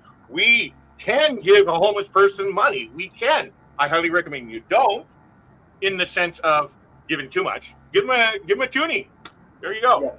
Yeah. What that's doing is you're opening up to that person saying, you know what? Hey, he looked at me as I'm human, not a piece of garbage. Maybe I will go get that treatment, right? Yeah, and like when I was in Arizona, up in the all over there, you see people like you were saying about the gas and whatnot. People will actually approach you at a gas station and say, "Hey, I'm parked over here. I don't have money to get home, blah blah blah," and it's a hit or miss on those because you want to help everybody, but how true is it with some of it? You know what I mean? So if I had the extra, I would say, are you able to drive your car over to this pump? I can give you, I can put in $5, And I think the key point, Mike, is trying to help people to feel human instead of saying no. Like I'm talking about the tone there. No, I got nothing. You know what I mean? Yeah. There's nothing wrong with saying, you know what, Mike? Sorry, Mike, I got no money. Even though you have money. Sorry, Mike, I got no money right now, man. Sorry, man. Take that second out to make the person that's asking you to feel human, so at least they can understand, oh, not this whole world is thinking that I'm a piece of garbage. And that's what's happening. A lot of these homeless people feel like garbage, how I felt. If you know my testimony, Mike, when I got baptized, I shared that part about it, is how I showed up at the Salvation Army thinking I'm a low-life piece of garbage, but this one human being took the time and listened to who I was, my struggles in life. He took that time out, right? So why did, and then I chose to take programs. I ended up saying, going into their, working for them. Do you know what I mean? I went from their programs into working for them. What's she saying? Sorry, I don't carry cash. Amazingly, my sister, Michael Ann, who lived in Oshawa, Ontario, which is east of Toronto, whenever she went in take the GO train system into Toronto, and I also lived in Oshawa as well, she used to carry a bag of change in with her and always gave it to the homelessness. And it's a beautiful heart and beautiful gesture, but I wouldn't recommend that kind of deal. I really don't. Again, there's people in Toronto. You must have heard about this story, Michael Ann, about this lady who had millions of dollars in the bank, but she still panhandled. Some panhandlers are making more than you, Mike, right now. Right? That's So, the other thing. Yeah, and then you have these people that are, out there basically begging with signs and, for money and can you spare a few bucks? And then they, walk 3 blocks to their Mercedes and drive home. So here's my take on that one. It's wrong, in my opinion. It's wrong. But that's still a problem within itself. Why are they doing these wrong things? Why? Right? So to me, that's mental health. They need help. Exactly. They need that help. Not somebody saying, get off your lazy freaking ass and go get a job, or don't do this or don't do that. Yeah. Yep. And there's nothing wrong with that either. Again, I wouldn't highly recommend you doing it all the time. Like, there's whatever's on your heart, whatever you feel in your heart, right? Assess the situation. Don't sit there and say, no. Just give them that 1 second of your time to say, you know what? Sorry, sir. That's enough payment there. I'm sorry, sir. That's it. If you feel he's going to go get high, you know what? Hey, buddy, I'm really sorry, man. I got no money right now. Hey, you want to get into detox? I can help you get into detox if you want. If that's on your heart, right? If you want to take that time. I'm willing to take that time because that's my passion. That's my background. That's where my heart, that's where I feel the most strong. And that's why I just applied at this local community resource center for that. Right. And, and 90% of the time, I don't have cash. So I actually don't carry cash. I got my bank card in my wallet. That's it. And the credit card. That's it. Exactly. And I purposely put low limits on my cards as well. The amount of cash I can take. Same with me, Mike. Yep, same here. Yep. So if for some reason I, lost my wallet or God forbid I get actually robbed. Right now, my lowest one is $300, Mike, and it's compromised. I haven't gotten around to doing it, but it's a $300 limit, and so it's been compromised. So now I got to call up Capital One saying, you know what? But I keep it that way. I've been with them for I don't know how many years now, 4 or 5 years now, and I don't change the limit on it. I want that $300 limit. If I do lose it, you know what I mean, or it's compromised like it has been. Well, granted, you're out that money, but it's only that money instead of thousands. That's right. Yeah. So, but yeah. Now, I want you to know that when I said you were homeless, Mike, I'm not trying to insult you either. No. I don't take that. I joke about it all the time, because technically, yeah, I am homeless. And all it is just a statement, really, because it's a technical term. Really, is all it is. You have a home. I know you have a home. I saw your home. You have a really cool home, and I would love to have that myself if I was in your shoes, man. I'm actually looking. I've been looking at other trailers, and I'm looking to upgrade. You were saying, yeah. But I've got other debt to pay off still, so. And I imagine that's tough for you living on. Yeah. Hey. Everybody thinks you must be rich, Mike. Don't pay rent. I've got people back in New Hampshire that still say, "Oh, it must be nice to do all this traveling, and you have all this money." And I'm like, no rent, no utilities. I can pretty much be out as long as it's I'm not having to like run an air conditioner and whatnot. Um, not yet, at least. Um, I sustainable for long periods of time. I've got a 42-gallon water tank I need to install in my trailer now. Before I was carrying 12 gallons of water. You know, but so But yeah. you also get help from your friends too. So where you're at right now, your friend Oh lets yeah, you stay there. thankfully for Troy S. and his Yeah, tell him I wife, said hi, by the way, if you see him. he's actually 2 hours west in the mountains, over in the valley. Nice. A lot Is he cooler there. He's camping? helping out a friend of his over there. So, but I've only you know, seen that area from the air mic because flying out of there, and then we had to fly over the mountains. And I worked in the mountains up here in Canada. Oh my. I would mhm. love to be in that area right now. Oh, Oh, it's beautiful over there. oh. Um, and uh, I'm just trying to see if I can find some of the pictures I took over there. Ron, where's But Ron anyways, at? Ron She's King, America. Yeah. he is currently he and Maddie. Well, at last I knew, he and Maddie Van Halen were traveling together. They are not Salida. It's north of there. Do you ever get to talk to him? I have his number. We text on and off. If you tell him Larry from Plump Travelers that was on the group cruise, he'll know. Okay.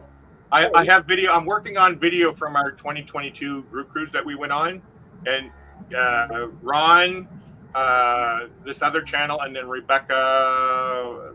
We're on an excursion in Aruba, and Ron, we all dove together. So I got footage of Ron and stuff. So I wanted to make sure he checks that out when I get it all done. Yeah. So last I saw, they were up in the BLM land and whatnot, up near Leadville, Mm-hmm. Colorado, which is kind of I don't know, yeah, kind of the middle of the state. The last time I seen them was, gosh, a year and a half ago, I think. Okay. I can't remember where they were. They were at I think it was golf or something. No, what's his name? Mellow Nomadic, or what's his name? Marshall's channel. Melonomatic Adventures. Yeah. Gotcha. So yeah, actually, Ron and I were trying to meet up at some point, but it hasn't worked out yet. So I'm trying to catch up on chat here. Danny's going to meet Scott and Amber from Kicking It Country. Oh, cool! Nice people. I had the pleasure of meeting them. Yes, when at we did Kenny's. the Kingsport project. Yep. Oh, so she got to meet Marshall. So yeah, Michael and I have the same van as Marshall. I actually need to talk to him someday. Although I talked to you about the thing that I'm curious about is the power. Yeah. How long can you stay off grid? As long as I have decent sun, pretty much indefinite. Yeah. As long as I'm not doing anything. What do you have for power? So I have 400 watts of solar on my roof. 400? Yeah.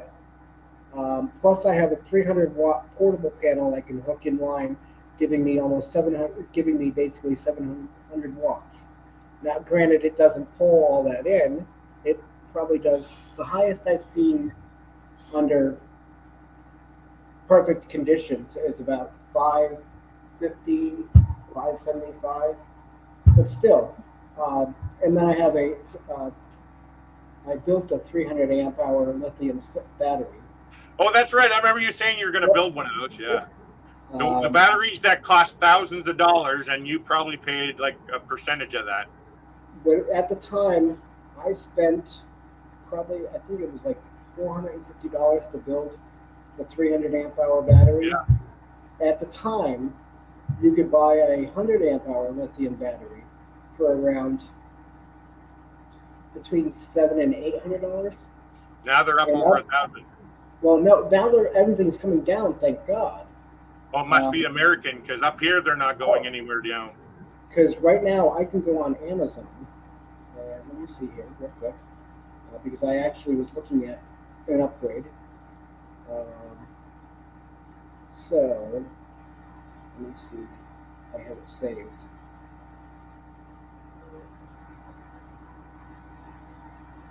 So right now, I'm going to share this with you real quick.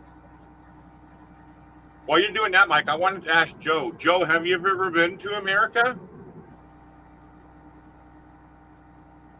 And Joe, thank you for sharing your stories. If you want to come up here, I would like to see you come up here like Mike's doing now, Joe, someday. Not today, but maybe next time I have an open panel, come up and chit chat about you and stuff, if that's okay.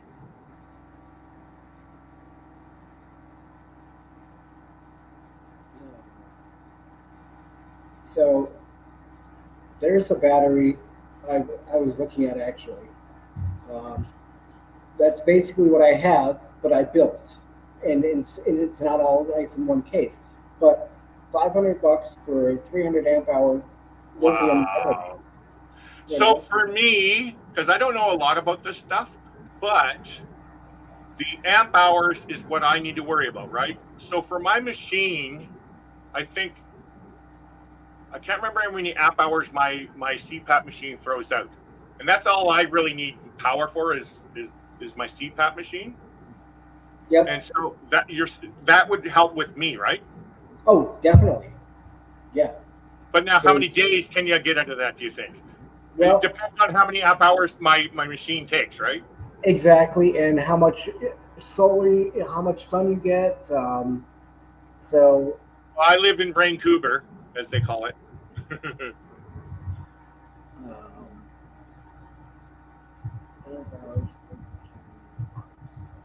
Joe, you're going to have to make a movie called Coming to America.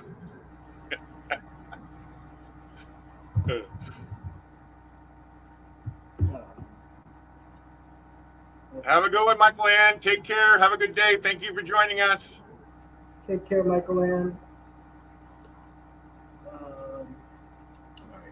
Now, okay, What's that is the other thing I wanted to know is solar. Let's just say I want to camp for, say, a week off grid in my van. I'll give an example. I don't know how many amp hour this interstate or tri-state or interstate battery, green and white. What's that battery? You must know that. I think it's interstate. Interstate. So it was like he said he's paid, like $400 for it, and it had high amp hours. I got almost 5 days, and I could have probably went 6 days with this battery. Okay. So is that what I need to worry about? Is those amp hours? So now, yeah. How much solar do I need to keep that? Okay, so now you want to take that amp hours and convert it to watts. So a 100 amp hour battery is on average 1200 watts. Okay. So now you have to take and say, okay, so how many watts of solar do I have? So I have 700 watts. I get about 500 watts on average coming in during the day. So in order to fully take my battery from 0 to 1200 watts, I need to at least get 2 or 3 hours of sun, decent sun. So that's that. But what if I'm driving? What if I'm driving? Isn't there a way to, like, when you're driving, also charge up the battery as well? Okay. the simplest is get a little small inverter to plug into your cigarette lighter. Hold I on. have that. I have that. Okay. Now then you get a battery charger to plug into the inverter to run back to your house battery. So now you're charging your house battery while driving. They make a DC to DC converter that hooks to your alternator. So when your car comes on and you're running, yeah. But those can be complicated to hook up. Yes, they are. I would never do this stuff myself, but yeah. So the simplest solution, and I believe Tim Mobang has, I know Tim. Okay, has this set up in his car, in his van. Is he's got a little smaller inverter that he uses plugged into the car. So when he's driving, he plugs his battery charger into his house battery. So it's charging while he's driving. So yeah, so in the back of my van, there's a cigarette lighter. okay. And in the front of my van, there's 2 cigarette lighters. Okay. And I plug in my car chargers, or not car chargers, phone chargers and stuff like that. There's that. I also know that the 2012 Dodge Grand Caravan will allow for that, hooking it up to the alternator part. It allows for that. The battery that he had, and I've used it a couple times, it's a Marine Deep Cycle. Okay. It's the same. So it's not a lithium. It's just a basic. Deep Cycle. Okay. Yeah. So you have to take this into consideration with non-lithium. I'll just say non-lithium because that could be lead acid, gel, HEM. Yeah, I know what you mean. Yeah. They don't recommend letting it get below 50%. Yeah, certainly. That's right. So you have to take that amp hours and cut it in half. So 100 amp hour lithium. So it would be 50 hours. Hours of regular battery. So I mean, granted, you can let it get a little bit lower, but it's not recommended. It's not recommended because it starts to take the life out of the battery. Yeah. Exactly.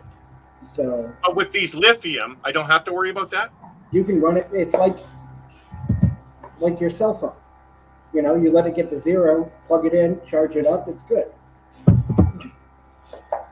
So, see, I have a what is it, 20,000 milliamp battery for my phone and my camera and stuff. Yep.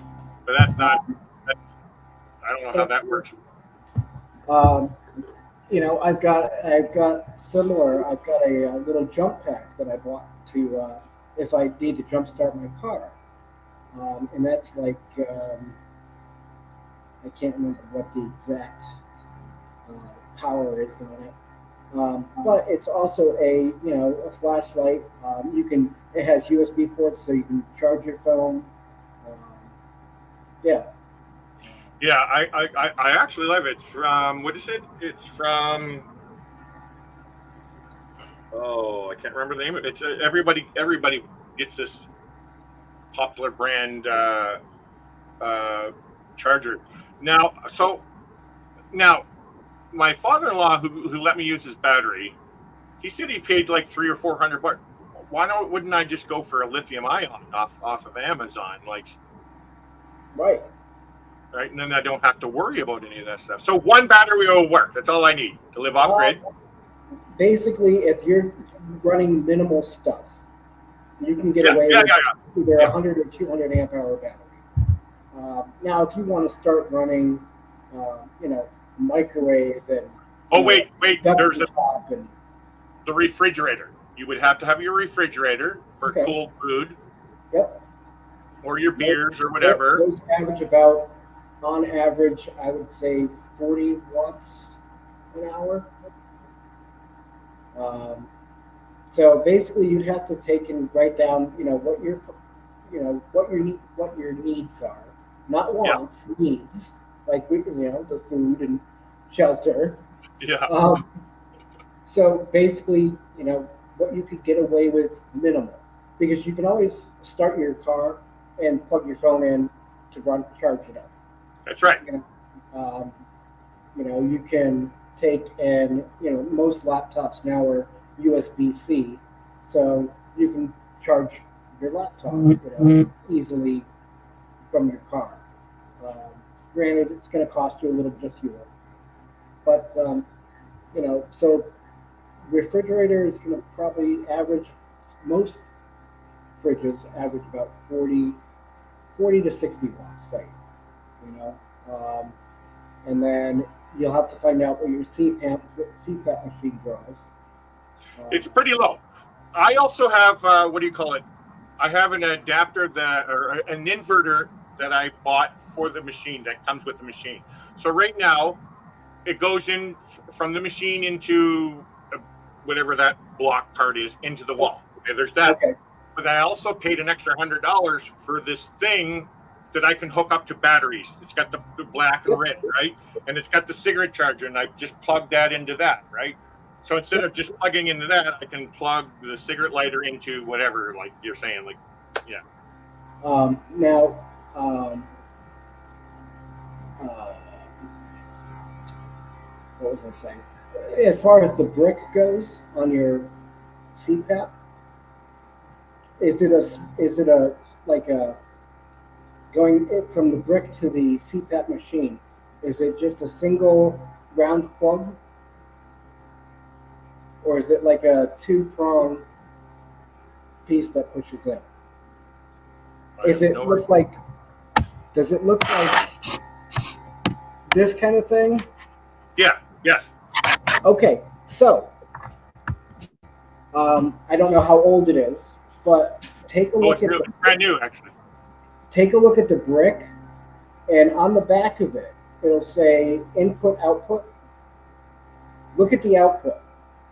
What does it say? Does it say AC 110 at 2.1 amps, whatever, or does it say DC 19 volts, X amount of amps? If it says DC, you can run it off of lithium and bypass that brick.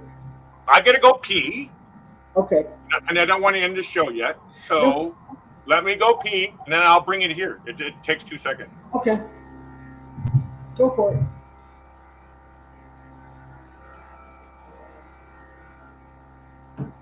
How's everybody doing in the chat?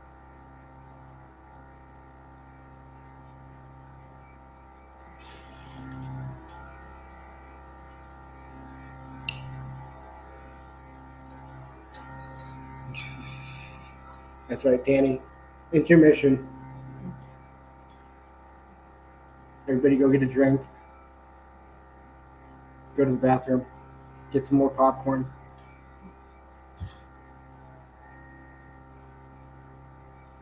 Joe, I am doing great. Another lazy day.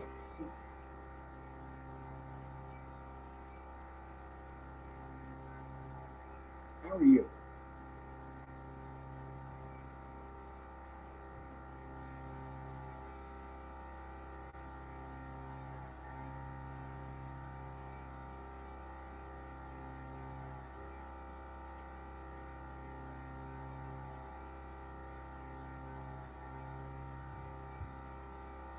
Yeah, Danny, I'm excited for you because, like I said, I've met them. I spent some time with them, and they're great people. Amber's a riot. Scott is too.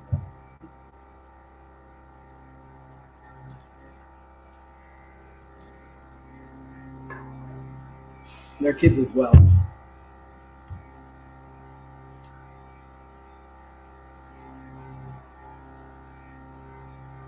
Hey.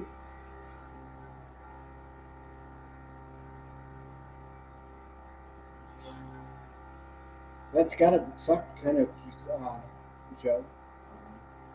I mean, it allows you to get other stuff done, I suppose, but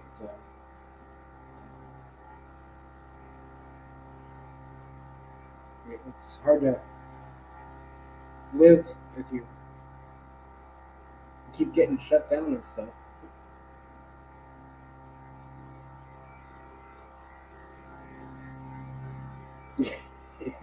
Right? There we go. All right. Let's see what Mike said. So first of all, what's the plug end look like? Like what I had? Yeah. Hold on. Okay. There we go. Okay, so all right. And then it says, oh God. Yeah, I know. I need my phone. I usually take my phone, take a picture of it, and then Yeah. enlarge it. Enlarge it, yeah. Okay, so AC input 1 to 240 volts, 50 to 60 hertz, Okay. 1.0 to 1.5 amp. Okay, now I'm trying to look for those numbers that you were saying. It should somewhere right below that. It should say output.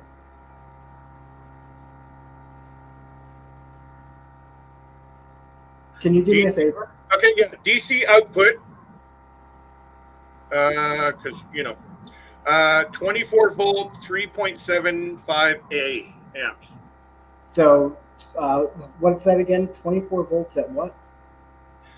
plus 24 volts at 3.75 amps. Okay, so it's DC voltage, right? Yep. DC 24 volt. Yep. They make step up converters. I think it's called a buck But converter. the thing, no, Mike, is I have another one of these things here Yep. that has the cigarette charger with the 2 red prongs, everything. It's an inverter itself, actually. Oh, okay. Okay. So basically,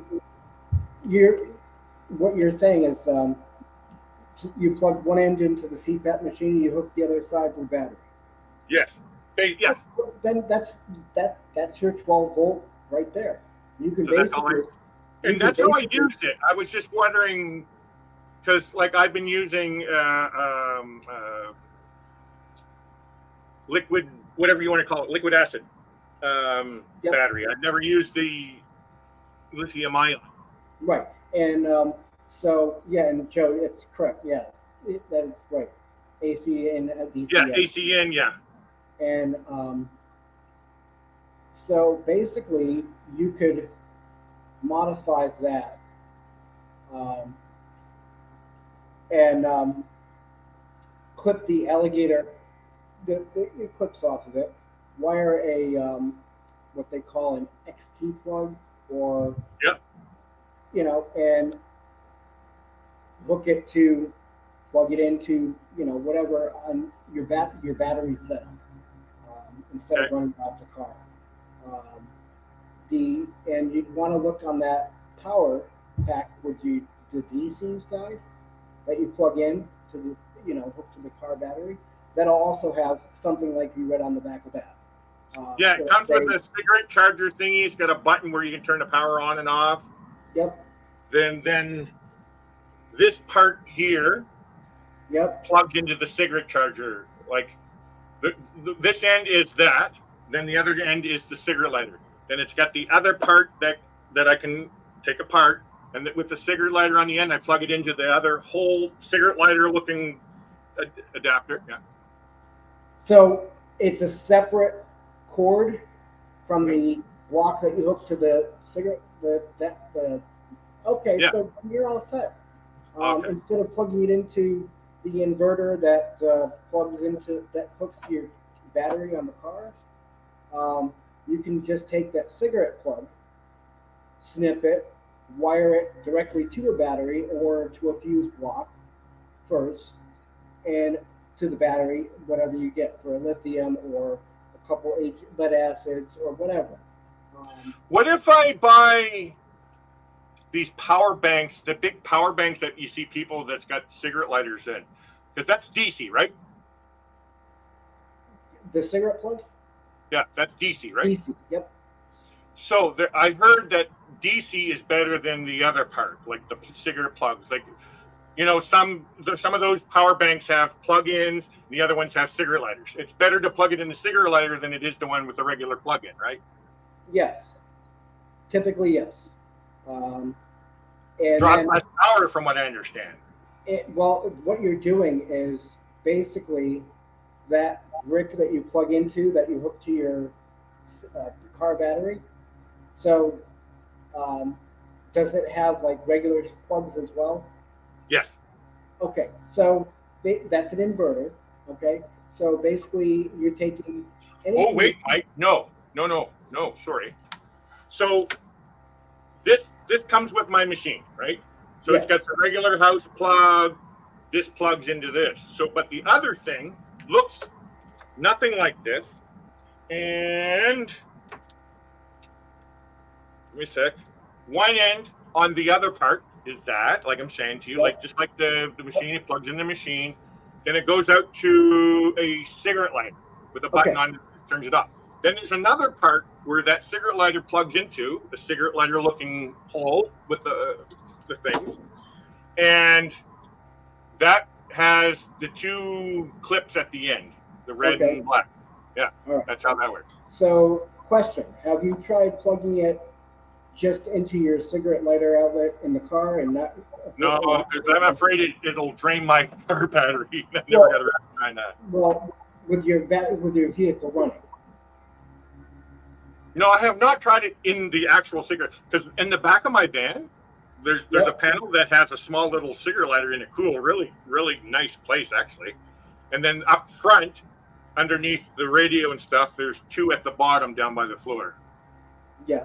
Real quick, Joe, I've got similar. I think my brick is 19 volts at. Hang on, I've got it right here. Funny that you're saying that. Where's mine? There's mine over here. Mine's huge. Oh yeah. So 240 watts? No. Anyway, I can't pull mine out. It's way in the back. So mine is 100 to 240 volt at 2.5 amps in AC. Output is 19.5 volts DC at 9.23 amps. See, that's all I've been able to really understand about solar technology is the amp hours. And so my machine only throws out 3 something per hour. So that means I should have whatever. Right? So say it's 4 amps an hour. Okay. So you would take 4 amps at 12 volts. So you'd be drawing 48 watts per hour. So basically, I only sleep. So we only sleep 8 hours. Like I'm just trying to figure out. Yeah, I can deal with that. So I can live off grid. So 100 amp hours, let's say, divided by 48 is you'd be able to run it for 2 hours, just over 2 hours at a time, on 100 amp hours. No, that's not right. Is it right? Doesn't sound right. Give me a minute here.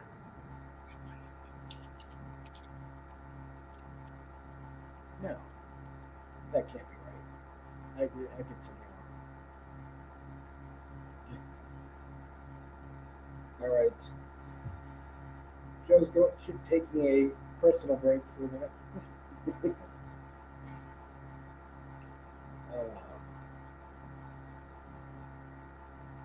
Oh, there's my sister. Oh, hi. Hi, Cindy. Did you move?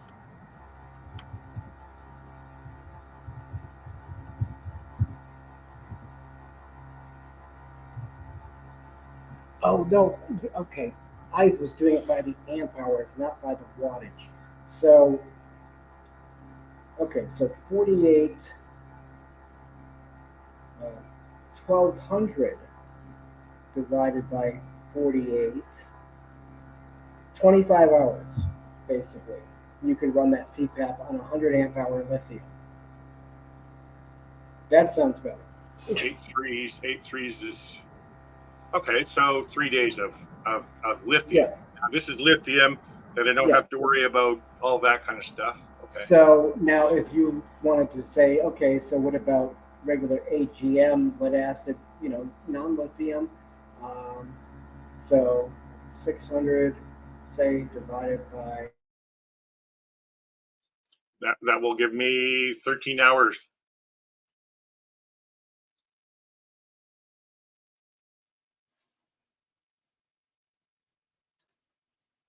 Interact on the Coke RV flip blocking both lanes. Ouch. Are you stuck behind the accident or are you through already, Don? My sister's on a, I think my sister's on a road. Oh, there you are. Am I back? Yep, you're back now. Okay. Little hiccup in the internet. Totally understand that. Actually, do you still have your, what do you call it, internet that I donated to? Starlink? Yes, yes. And how is that? Oh, it's awesome. I'm very happy with it. And it's helped me out a lot because I could be in places with no cell service and reach people. So you got to get back up. You got to get it back up and running again, Mike. You can do it, man.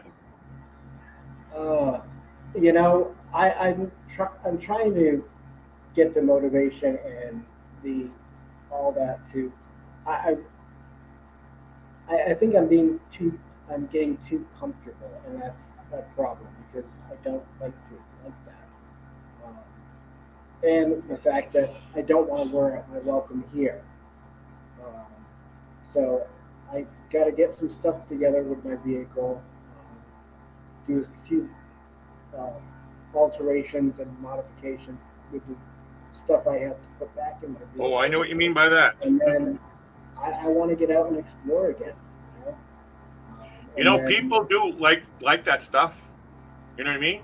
I watched your live feed going, you know, the internet's not always the great, although you have better internet now, but yeah. You know, I love watching your stuff like in that sense, Mike. That because I've never been there. And so I always want to see places I've never been. That's my interest, right? You know. Yeah. And the other thing I found out now that I love because I've been running it now for the past several days. There's a new option on the Starlink app with the Gen 2 version of the Starlink, which I have, which is the dish, you know, and it has a motor that turns, you know, faces, but there's a new option in there that says tilt. So you can tilt it flat. I have it flat, facing straight up. I've been running it now for the past several days like that. I've had really practically no issues with it as far as streaming, you know, those types of things, YouTube videos, Netflix, Hulu. Well, so is it expensive per month, Mike? Oh.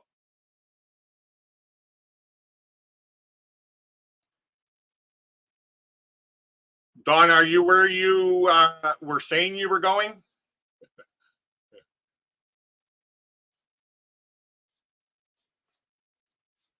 Uh-oh. Speaking of internet, the joys of internet. Oh, I hear them. hello. There you are, Mike. Here I am saying, oh, I had really no issues with. And yeah, really. Great internet, and yeah. Yeah, mechanic, yes, it's doing this. It's sounding like this, and it gets there, and it's not doing anything. And I've watched other people that have it, and so now I have an option to lay it flat, face it straight up, and have it not move. So I don't have to hack apart my dish to mount it on the roof of my trailer. I can have it lay flat, put a pole up there that it goes down into, so it's just barely over the roof. Yeah, I watch. Technically, I could drive and still have internet, and not pay for the in motion. Oh, that's something I need to know now. But I follow a channel called Trent and Alley. Do you know them? Yeah, yeah, Yeah. So they have Starlink at their house that they're building and stuff like that. So I've yeah. seen how to do that. But I always thought it had that feature where you can just up and down, motorized up and down thing. You have to do it sounds like you have to do it manually. Yes, yeah. But Oh, so basically, let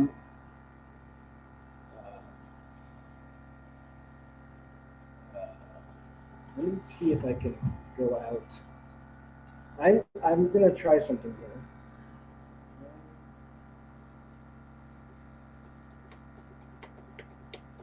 Okay, I'm gonna take myself down, and I'm gonna come back up on my phone.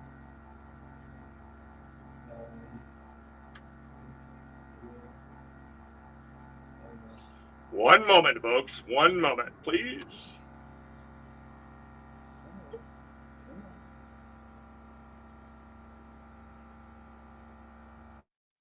So There's Mike there. So you want me to come up on this one? yeah, and I'm gonna. Hold on. I'm. How do I remove you? I don't want to ban you. Kick from studio. There you go. Kick guest. Oh, uh-oh. There you are. I can hear you, but I can't see you.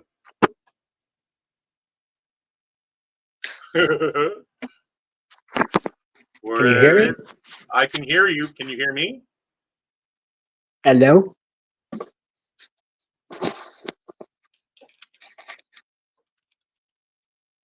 Ike? Yeah, do it back.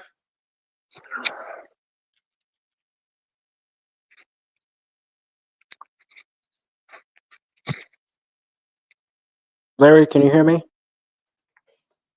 Yes, I can hear you. I can't hear you. That's right. That's not good. Oh, hold on.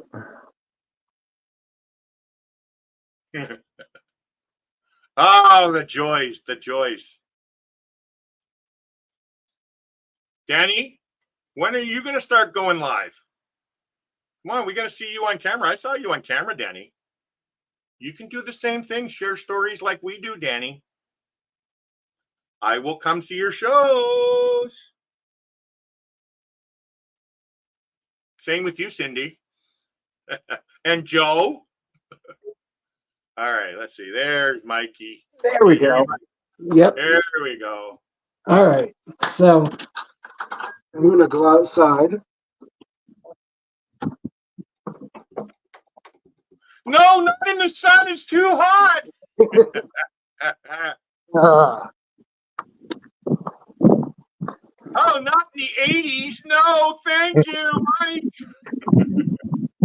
so there's my Starlink. Oh, okay, yeah, yeah. And see how it's flat? Mike, can I put you on full screen so people can see? Yep. Okay. Yep. There we So go. there's my Starlink. So usually when it was running before the update, it would be angled. And it would be facing at an angle like that, like Yeah, I know what facing you mean. that way. Yeah. Let me actually, you know what? Let me see if I can do this while I've got you.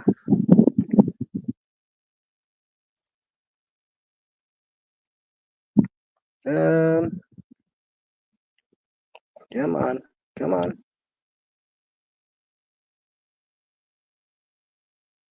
Mike, while you're doing that, I just wanted to comment about Joe's thing here. So, Joe, my channel, so your channel is about trucks and stuff like that. There's nothing wrong with sharing where you are in Australia. My what do you call it? My best video I get because I have over 200 videos up on my channel. My best video is got almost 10,000 views on it, and that's a 20-minute drive around Powell River. So, and it's constantly giving me views. So, yeah, drive people around, take people out, and throw the camera up on the dash and go for a drive. Go ahead, Mike. Hello? Yeah, I'm here still. Can you hear me? Yeah, I can hear you now. Okay. I won't do this while I'm trying my phone with this, I guess. But anyways, if I take it off the tilt option, The pedestal. it'll Yeah. it'll start to move and it'll be facing north northeast. Yeah, I know what you mean. So, but with this option though, I can mount it up on the top of my trailer, leave it in that flat position down low. Yeah. So the wind's not really going to take it away. Yeah, I was going to ask you about the wind part. Yeah, okay. And have it, and it's basically like having my solar panels and whatnot up on top. I can drive down the road with this in the flat position, and I could have pretty much I could have internet while driving. Now, that Starlink says that people that do that may or may not be, cut, as far as the service, because basically you're getting away with the in-motion plan without paying the in-motion plan. That's what I was going to ask you. Like this in motion. Yeah. I never heard of that stuff. I'm going to shut the camera off, go back inside, and I'll gonna. By the way, everyone, that was Mike's home in the background, the trailer. Oh, hey. And I don't have my keys on me, so I can't show the inside. But yeah, this is my little home, and awesome. That is so cool, Mike. Yeah. So, how many feet is it? 10 feet. It's actually, I think it's probably like more like 12 feet because of the V node. Yeah, the V. Yeah. But, and then up on top, the solar panels. Yeah. And the other thing I wanted to do is, and my propane tank is right there. And then on the side, I've got a 5-gallon can of gasoline for the generator. And then there's my plug-in. Shore power. Yep. So, yep. And then my tow rig. There's your Porsche. What's that? Your Porsche, an Armada? Yes, Nissan Armada. I don't think I've heard that name before. It's it's a truck. It's not the SUV. Yeah. Oh yeah. It's a basically it's a Nissan Titan, the truck, the big truck. But it's built on the Nissan Titan frame. Yeah. But it's an SUV instead of a truck. So basically, from the back with the Nissan Titans, you've got, basically from the back door to the back end as a bed, and they just put an SUV body on it. Oh, that is cool. Yeah. And it's a crew cab, I guess. You would call that in a truck version. Yeah, yeah. Because basically, the back seat, would be here, and then the bed, whatever. How much legroom would you have back there? Like in our van, we got that whole back for queen size mattress or double size mattress. I think we got. I can't get into it. But my keys are in the house. I could fit probably it's 48 inches across the back. Yep, same with our van. And then from way back to the back of the front seat, just under probably 7 feet, under 8 feet. Okay, so that's great. That's great leg room back there. Yeah. Yeah. So, but anyways, this is the area I'm in. Does it ever look like New Mexico, where I'm going? Yep. All right. Pretty much exact. Let me go back and cool off a bit. So, all All right. Then I'm it's so gonna. strange where they have different vehicles in different countries, man. I always think, we all have the same cars. Yeah. Hang on. Settings, camera, front face. There you There go. we go. So, all right, you can take me down off full screen. There we go. I'm going to start to shut it down though, but I want to just ask you some questions, Mike, if that's okay. Yeah, we can talk backstage for a few, and Well, I if got to you go want. get lunch. I haven't eaten since breakfast. Hey, it's okay, it's 1:30 here and stuff. So gotcha. Real quick, where you're talking about getting, you asking about Starlink and whatnot.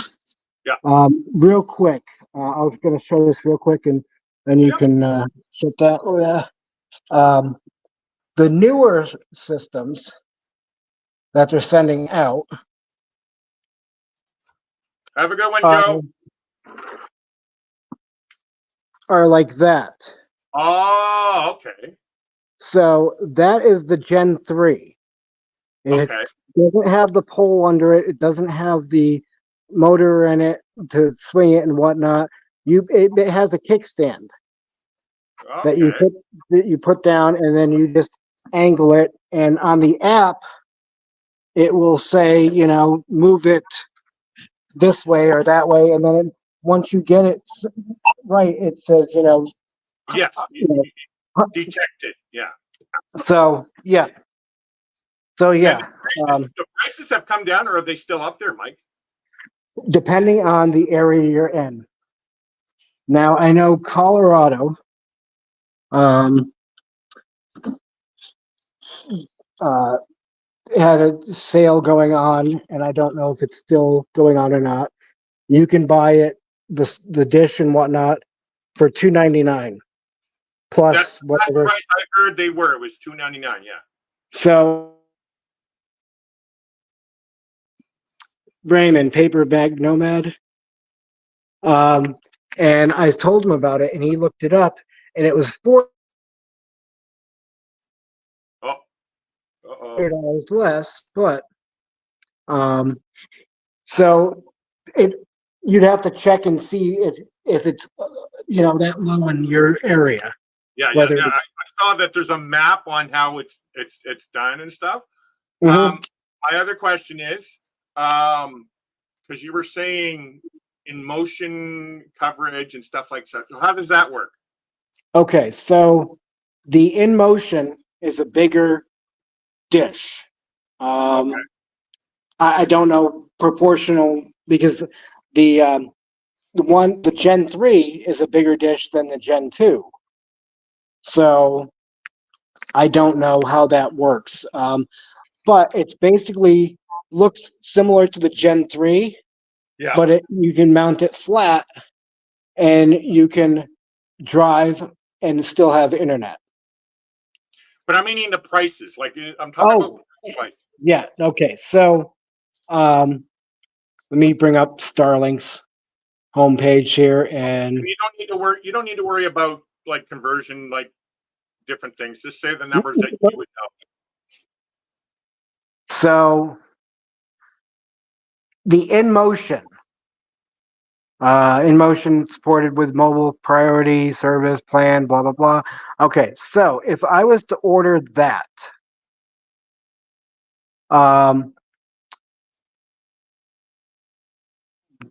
$250 for the service a month, Ouch! plus, okay, okay, yeah, you want to be sitting down definitely for this one. Hardware, 2,500. Oh my! So we're not having internet. Well, I suppose I already have a cell phone plan. People already have cell phone plans. So if you're in the Right. motion, you can use that So, internet. I guess. Yeah. so, but with the new lay flat feature on the app now, people are finding that they can move with their non-in-motion dish I and think still what's going have, to happen there, Mike, they're going to catch on to that. They're going to stop that. yeah. So, but the option is there if you want to drive with it in flat and still have internet. But yeah, it's a matter of them saying, "Oh, we got too many people doing this, so So we're." after $2.99 for buying the product, which I saw before, what is it for just say stationary internet? So if you're in one area, say for a few months or several months, Yeah. you can change it to a stationary plan for $120 a month. Okay.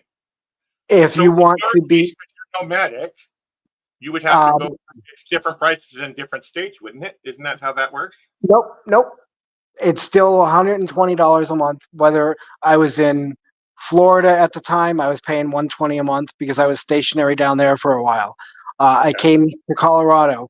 I still had the stationary plan, but I changed my stationary address on the website, Yeah.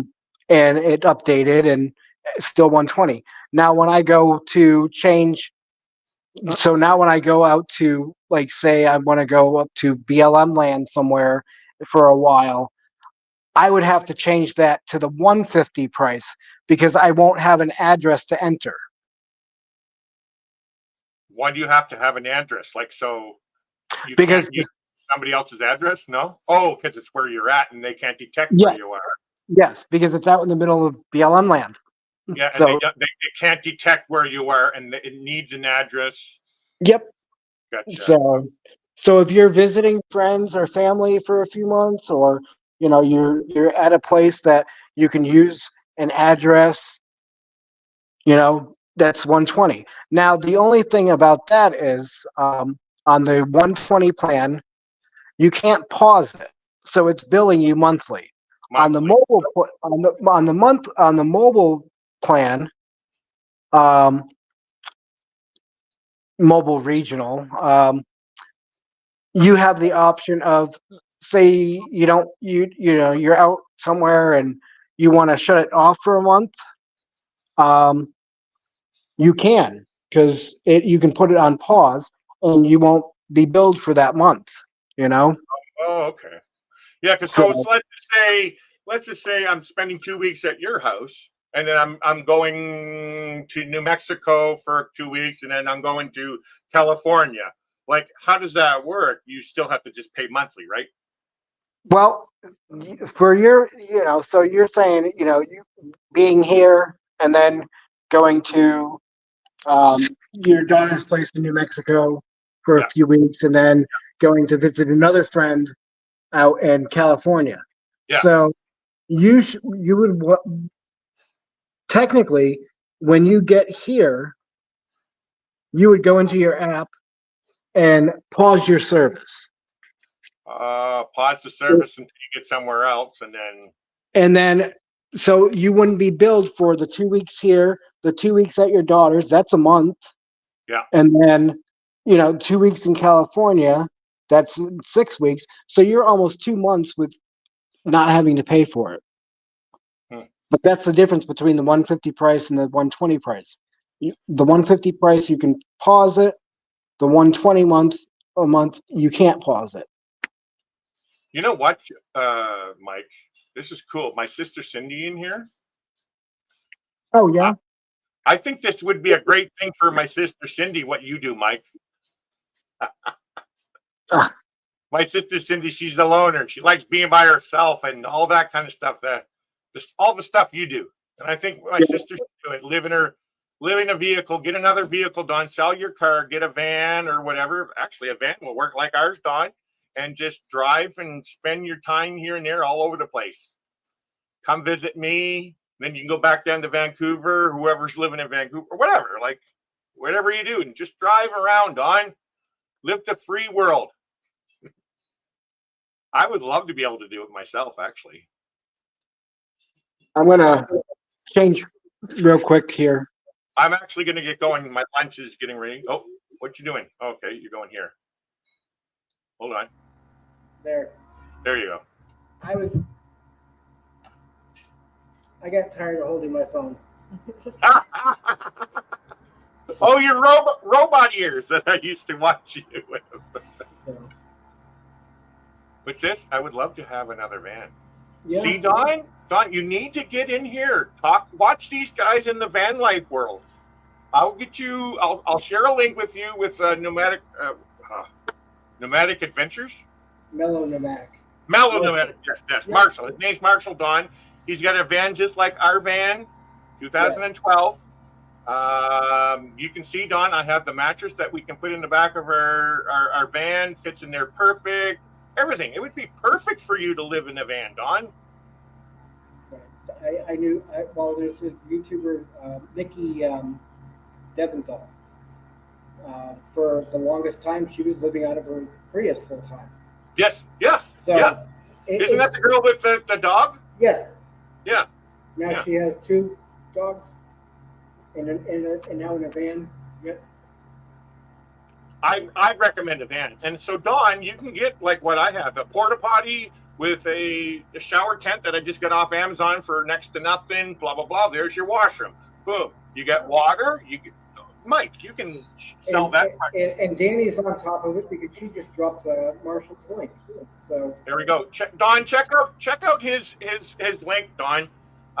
These guys are all nomadic. I don't know everything about nomadic life. You do, Mike, because you're a nomad. Yeah, and also Tim Mobang has his van set up. So what does Tim have? I know Tim, but what does he have? I can't remember what his van is. Thank you, Danny. Appreciate your support. It's a minivan. It's not a big Sprinter or an Adventure Transit or something. It's a minivan. I just can't remember the make, model. What's his name? Ron. He lives in his car, doesn't he? No, he's got a van now. Ron C. He's got a van now. Okay. Yep. He was in a car, I think. He's got the Odyssey. Okay. So, Honda Odyssey, right? Honda Odyssey? Is it an Odyssey? I think so. I can't remember. But he's got a van, regular like a minivan. Yeah, my sister, she's basically in the same kind of world that you live in, just not nomadic. Okay. And so, Don, you lived in a trailer before. Like, again, I would love to be in your situation to be able to do that. I like the idea of having a trailer because of the fact that you get your vehicle, and I can take my vehicle, go explore, come back to it. Because sometimes you want to get away from home. And you don't want to lose your spot. So if you have a van, somebody come in and take your spot, and you don't get back into your spot again. Yeah. I mean, you can take and put a couple of chairs out and a table and your potty tent to mark your spot.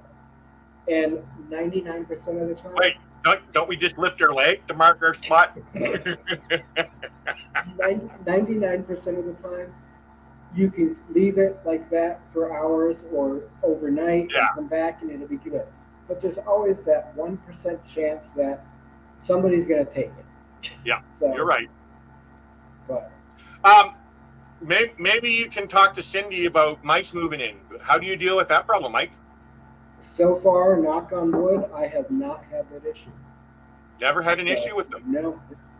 Now, the other thing I do, and people are going to be like, ew, but where if I have to just pee, I usually do it and pee in a big jug, I have a porta potty, and it's my own portable washroom that I guess. But I have a bucket set up that in case of emergency I have to go number 2. It's there. Well, if I have to just pee, I will either go outside and pee, or if it's at night, I've got a jug I can pee into. But when I'm done with that, I take it and I dump it a little bit around my vehicle. because of the Well, fact us that, guys, we go pee outside all the time. So if Yeah. you're just doing a little bit here and there, you and know, that kind of deters the mice. Yeah. Other people, like, I know somebody that takes, if they're going out for a while, and they have a cat at home, they take the used litter yeah, and sprinkle it around their vehicle, and that will deter the mice. So it's some people say, oh, put lights under there, flashing lights or something. And, I've never done that. okay. And I have another question. I am getting hungry. I got to go, but it's okay. yep, Your trailer. What is the smallest vehicle that can tow your trailer? And just using yours as an example, because there's Okay. many different variables, so obviously. so before I did the remodel, I was Is pulling that the it one with- that Crystal shared? The No. video that no, That's before after that. the remodel? Yeah, that's after Oh. the remodel. Okay. Before the remodel, I bought that trailer empty weight, was just under 800 pounds. Okay. I pulled it with a Honda Civic, 4-cylinder, Okay. Yeah. because the towing capacity on the Honda Civic was 1,000 pounds. I had milk crates in there for storage. I had a piece of wood with a mattress pad on top of it, and I put the milk crates under that, and that was my bed platform. I had, the fridge in there, and I had a little folding table with a folding chair. That's how it started out, with a little cooktop. And that was fine for my Honda Civic to pull. But as it stands now, what would be the smallest vehicle could tow yours? Do you know the towing capacity of your van? My towing capacity? No, I don't, but I can look that up really quick. Probably about 3,000, maybe.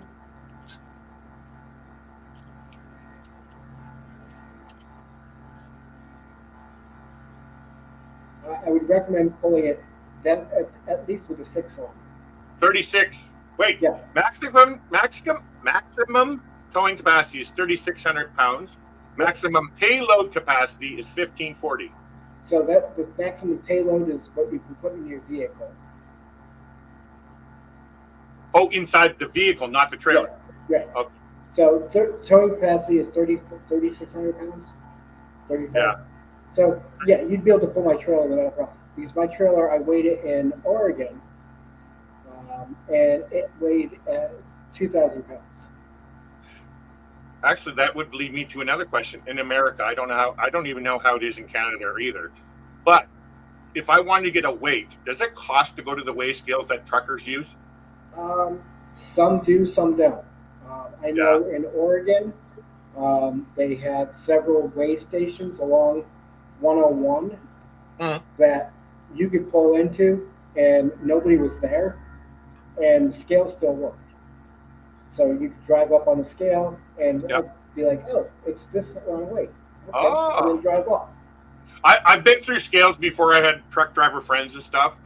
So I've been through scales, and yes, that's right. The scale is open. Yeah, and they can see that you're just trying to get away. That's all it is. Like it'd be pretty bad if they really wanted to charge you or whatever. Now, you go to some of these truck stops, and they have scales there, but usually they charge to there. So, I don't know how it is in Canada, as far as the roadside, DOT, whatever it is that you have up there. But I know here in the States, most of the time, at least in Oregon, down in California, they didn't cost anything. So, actually, I don't remember ever hearing you say you went to California. Oh, I did. Oh, you have done the California part. So okay. Last year, after the meetup in Oregon, Troy S., Ron C., and myself, and Kenny, Left Oregon, the meetup in Oh, Oregon. that's right. Yes. We went down into California, went to the the Redwood National Park there, Oh, and then went up the Oregon up 101 into Oregon, all the way up into Washington, and then came back down into Portland and flew out. They had to fly out. But, my yeah. last question, Mike. Yes. Would you consider doing a road trip the next time you come out to Oregon, making a quick road trip up to Vancouver? I would love to. Yeah. And even 2026 is a goal for me to get to Alaska. Well, then that would be a great time for you to come through. Yep. Because Vancouver's not too far from the Alaskan roadway to get up to Alaska. I'm 424 miles south of the Alaskan border. Okay. I'm on the very end of the coast. I'm on the coast, the mainland as they call it, but there's no roads in or out. So I'm a landlocked town. And but if this is the case that you would want to go up to Alaska, part of your stop would be, hey, come down to Vancouver, which is not too far from the road up to Alaska. We can hang out, do a road trip maybe or whatever kind of deal, in our van, because we have capability now. I just need to get the power part. That's the only thing that's stopping me from doing this is the van part. So I'm trying to look and see where Vancouver is.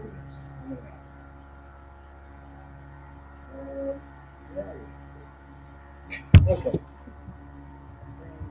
Vancouver, BC. Okay. So, Christ, you're right on the U.S. border. Okay. Are you looking up where I'm at? Well, I looked up Vancouver, British Columbia. That's Vancouver. I live in a place called Powell River, which is 3 hours north of Vancouver. Oh. Okay, hang on. So I know how you live, Mike. It wouldn't be feasible for you to come up and visit me in Powell River. There's tons of places to camp and all that kind of stuff, but it's the ferries. Where I live, you have to take 2 ferries to get to my home. There's a 40-minute ferry ride. Then you get an hour and a half drive. Then you get a 55-minute ferry ride, and then it's another half an hour into the town of Powell River. So Okay. it costs, right? So I wouldn't expect you. So in that case, if this were to ever happen, we would go down to Vancouver and hang out with you in our van and stuff like that. You know what I mean? And even if next year I plan on going to the 025 meetup in Oregon. Down in Oregon, yeah. So from there, when I leave there, I can just shoot up into Canada. It's not. Do you know the dates? Do you know the dates for 025? Typically, it's. Well, it was our anniversary last year. Our anniversary is June 10th, and that's how it was. Because I remember we were trying to make it work for us to go down there. I don't know if Gracie's posted the new one or not yet.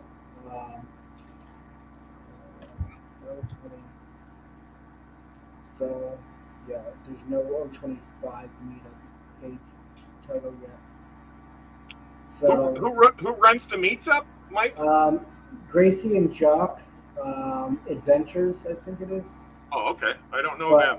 It's Gracie. Her name's Gracie. I heard of Grace. I heard of Gracie. Yeah. And her dog's Jock. Okay. But wait a minute. Gracie and Jock. Is that the one that's in a red van? I think she now has a red van. And she travels around with her dog. Yep. I think I know. See, Mike, I follow your community too, right? Like I'm in a bunch of communities, man. Wow. But yeah, if you think about coming up to this way to go to Alaska, Mike, hey man. But you haven't done that Alaska yet, have you? No, not yet. In your situation, Mike, I would be doing that in a heartbeat if I had that kind of. Now, of course, that takes a lot of planning to go up to Alaska, Mike. You can't just go for a little drive up to Alaska. Well, the distance alone is 30 from. We did it from when we crossed into the border from. Um, uh, I know you got to get going to eat. Well, while you're doing that, Mike, I want to mention if yeah, there's Gracie's there. Yep. Thank you, Danny. Thank you, Danny. If you don't want to drive that whole distance, Mike, there's a ferry out of Bellingham, Washington. I think it's Bellingham or Oregon. One of the two, where you can take a ferry all the way up to Alaska, so you don't have to do all that whole drive as well. And it takes on trailers. You know what I mean? Like the whole thing. And that's what I was thinking is I would do that because I follow another channel called what are they called? Oh God, something Adventures. They did that trip in their the old camper. Oh, what are they called? Gosh, I can't remember. Something Adventures. Good morning, Adventures. They I think it's Bellingham, where you go take the ferry out of Bellingham all the way up to Alaska. So I don't know if you can see that. So that's Canadian border crossing. Yeah. To Canadian border crossing. Okay. Oh, I see what you mean. Yep. It's 1,744 miles. Yep. From border to border. 1 day, 8 hours. That actually isn't too bad, actually, of driving. No. But it's, again, a lot of planning because a lot can go wrong. That road isn't just full of houses and towns and cities. No. So I would definitely want to bring at least 10 gallons of fuel, at least another 5-gallon can on my trailer. So I've got 10 gallons at least if I need it. I would definitely want to get another spare tire. Oh, for sure. And I hate to say this because I'm going to jinx myself. I'm knocking on wood. Since I have not had an issue with my trailer tires in the past 7.5 years. Oh wow! They are the ones that came on it. I've never changed them. They're still decent tread. I don't have a spare tire for my trailer. I need to get one.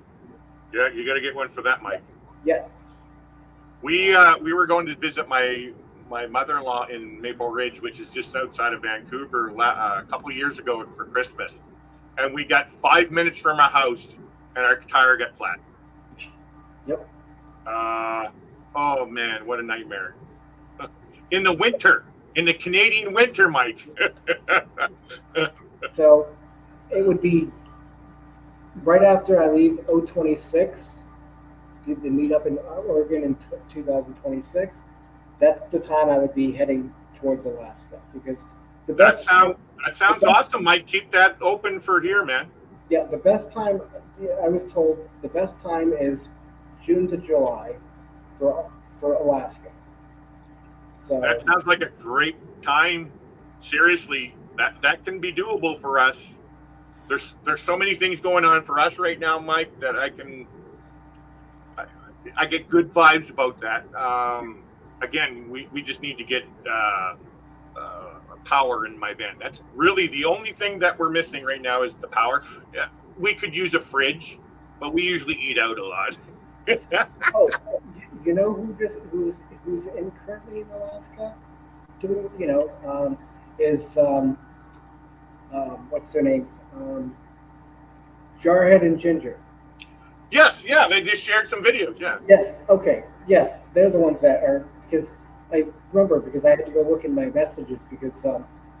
And they are what? They are what? In Alaska. Oh, okay, yeah. But I had to check my messages because Allison actually, I've been messaging on and off with Allison about their trip in Alaska and whatnot. Yeah, that's how I knew. I think in your case, Mike, it would be better for you to drive the road if you can. I want to, because that's like a bucket list thing for a lot of people is to drive, not take the ferry, but to drive that road, the distance, that challenge of getting that kind of thing done. Oh plus, yeah. Plus, there's so much of Canada that I would miss. That the beauty of that part of the area.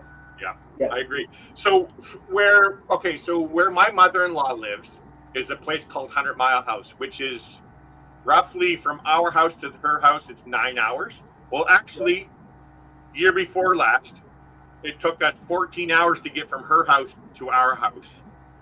Straight driving all day. That was a nightmare of a day, and it was snowing, like whiteout conditions, mountainous whiteout conditions, Mike. Very dangerous, all that. Very stressful. So now, whenever I do that trip, I break it up in two. So we'll take the ferry from Powell River down to Vancouver, or Abbotsford, which is outside of Vancouver. We'll spend the night in a hotel, and then we go the rest of the way. I don't like that drive all straight. 14 hours is too long for me. Yeah. But that's basically not what I'm going to say, South Central British Columbia. And that whole route's up that way. Oh, it's so breathtaking, Mike. Sure. I haven't really seen much of the mountainous places in this America. I flew over, where was it? In 2022, I was flying over, is it Vermont? No. What's that state? Idaho, I think it is. The captain come over the speaker and said, one of the most scenic routes in airlines is through this, and I think it was Idaho that you just all mountainous. Oh, I'm sure. They've got some mountains. Mike, we need to keep in touch, man. I actually like that idea, man. I always like, if anybody's out there ever coming out to Vancouver, reach out to me, see if we can make it in there, because I always want to. I love showing off places like that. I met up with Dewey. You know Dewey, right, Mike? Dewey Ski. Like you just know who I'm talking about, though, right? Yes. So he was on a cruise up to Alaska, and one of the stops was in Victoria, and we live 3 hours from Victoria, so we ended up going down. We have friends that live in Victoria, so we ended up meeting him in Victoria, right? You know what I mean? Vancouver, it's a short drive. It's a little pricey for us to go in there, but if we can make it work, right? I love that kind of thing, right? Yep. So keep me posted, Mike. Definitely. You're thinking summer of 2026. I like that idea. So keep me in mind, man. Yeah, but next year I can still pop up to Vancouver and not drive that extra 1,700 miles to Alaska, because from where they're looking at having the meetup next year, still down southern part of Oregon, but a different park. It's about 8-9 hours drive. Yeah, it's not that long of a drive, because I was looking into going down to the meetup. I just couldn't make it work. So, and that will give me a reason, because can I share this map real quick and then I'll let you go? Yeah.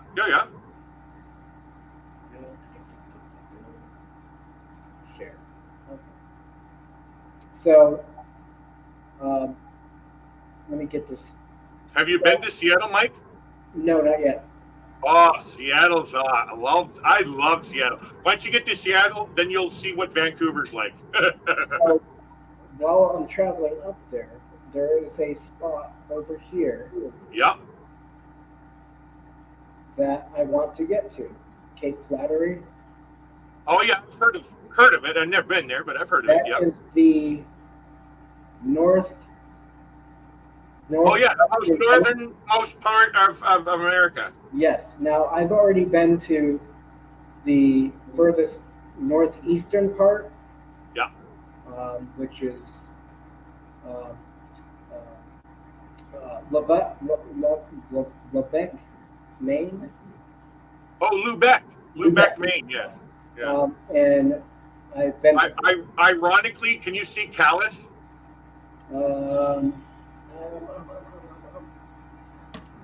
Where is that? Well, it's actually not Calais. I'm originally from St. John, New Brunswick, Mike. Oh, okay.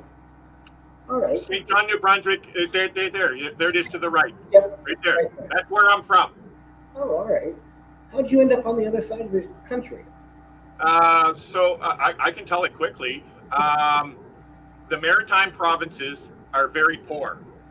Not a lot of work. There's not a lot of industry stuff. And so basically, a lot of people from the Maritimes go out west, which is Ontario and all the other places where there's work. Most people go to Alberta.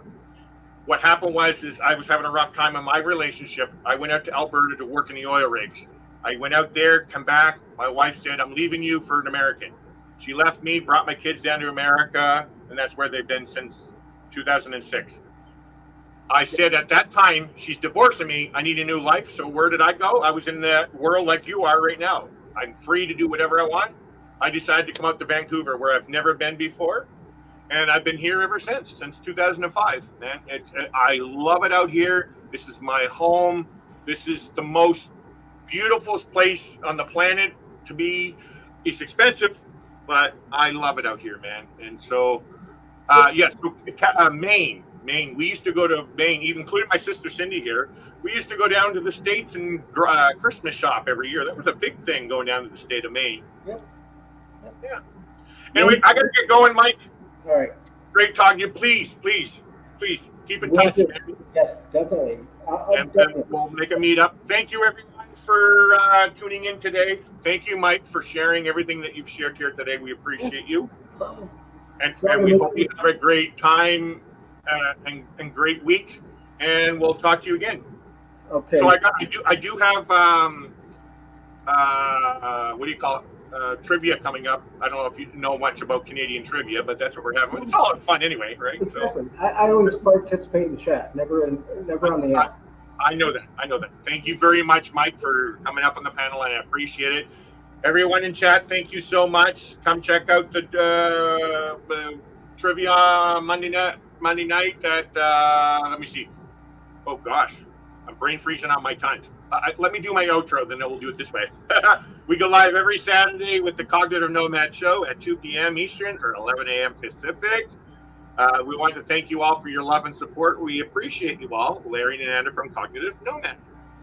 If you get any value out of what we are sharing here today, please consider giving us a thumbs up. This triggers the algorithm to share our content out to a larger audience, and it is greatly appreciated. And again, we want to say thank you for joining us. And until next time, remember, you're not alone, man. You're not alone. We are all here with you.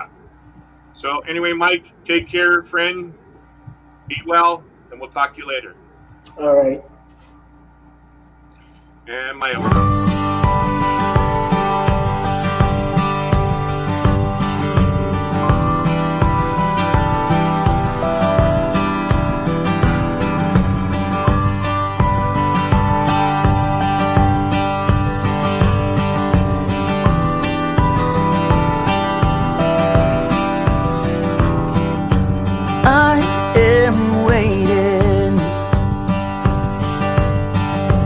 For a show to begin,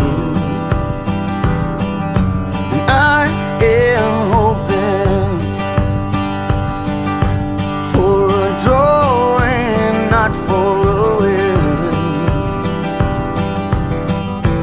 but this might be an